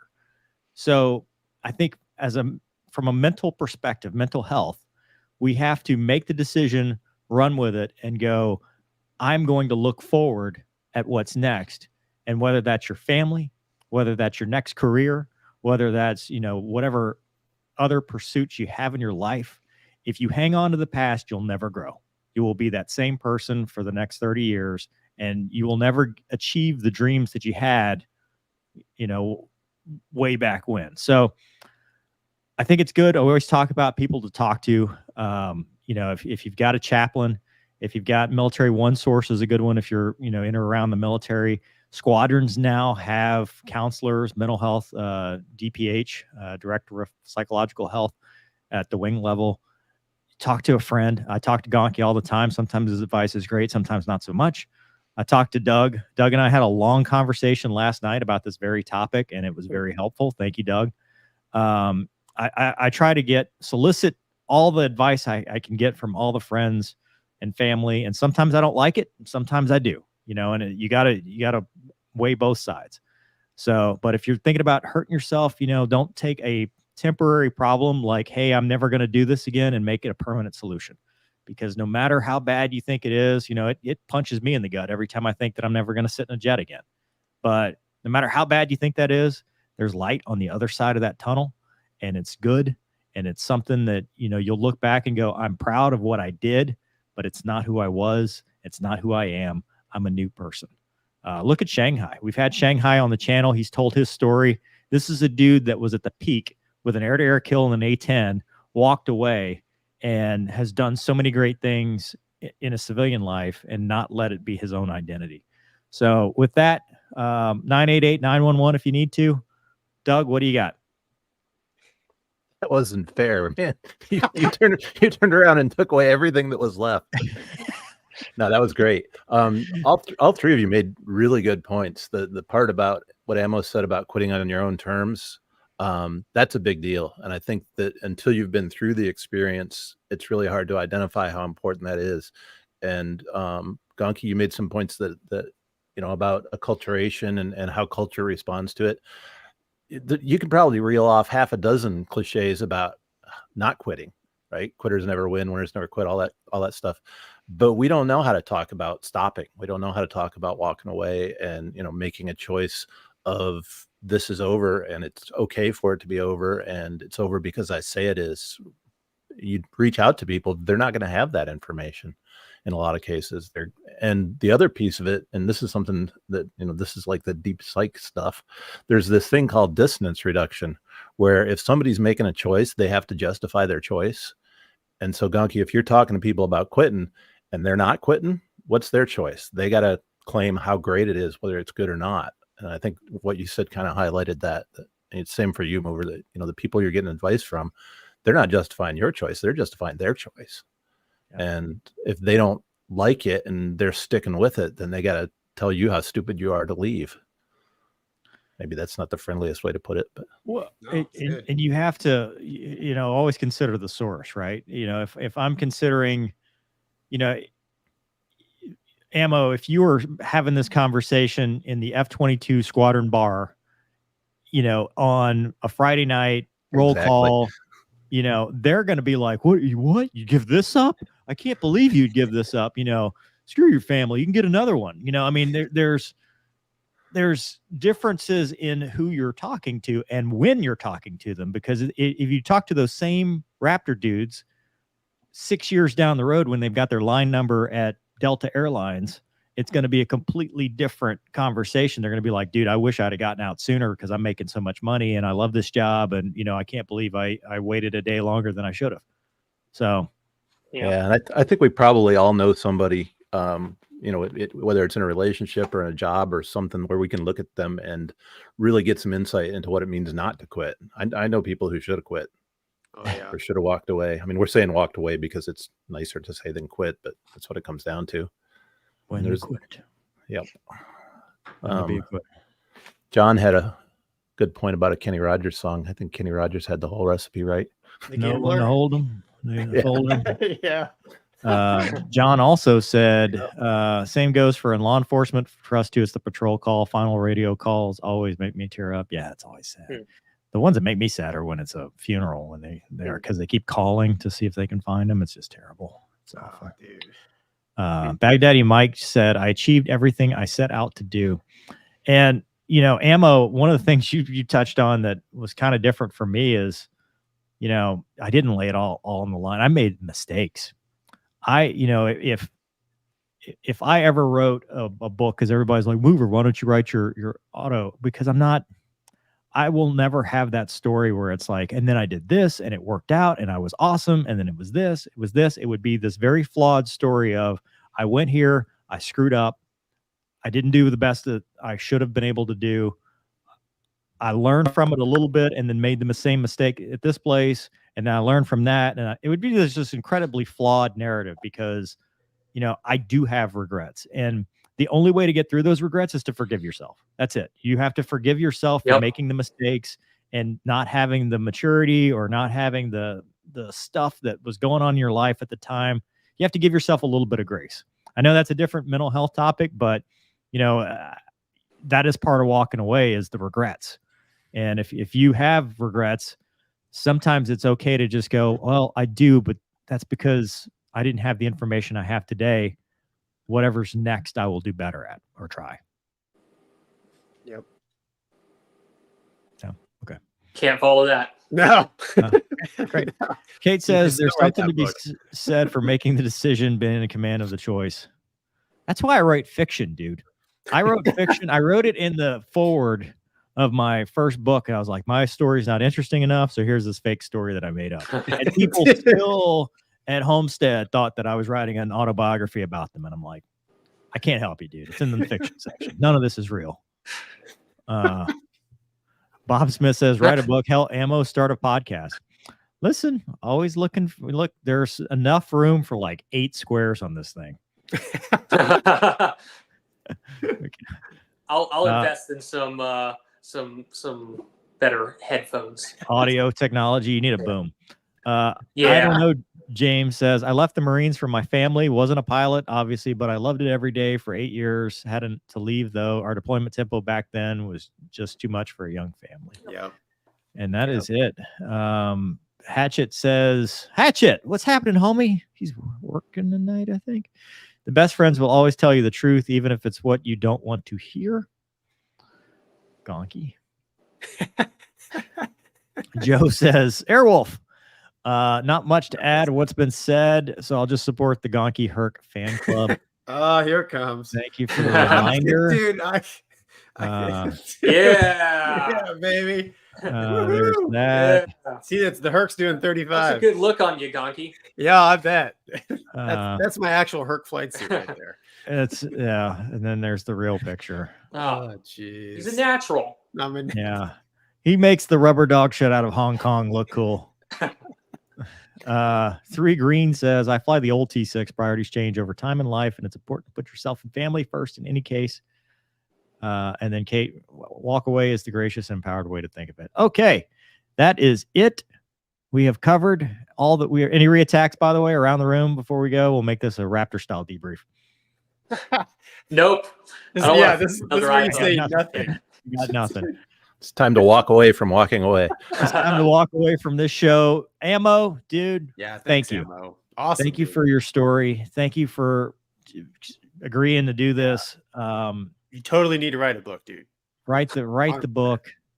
Keep helping the next generation that you're doing. It's awesome.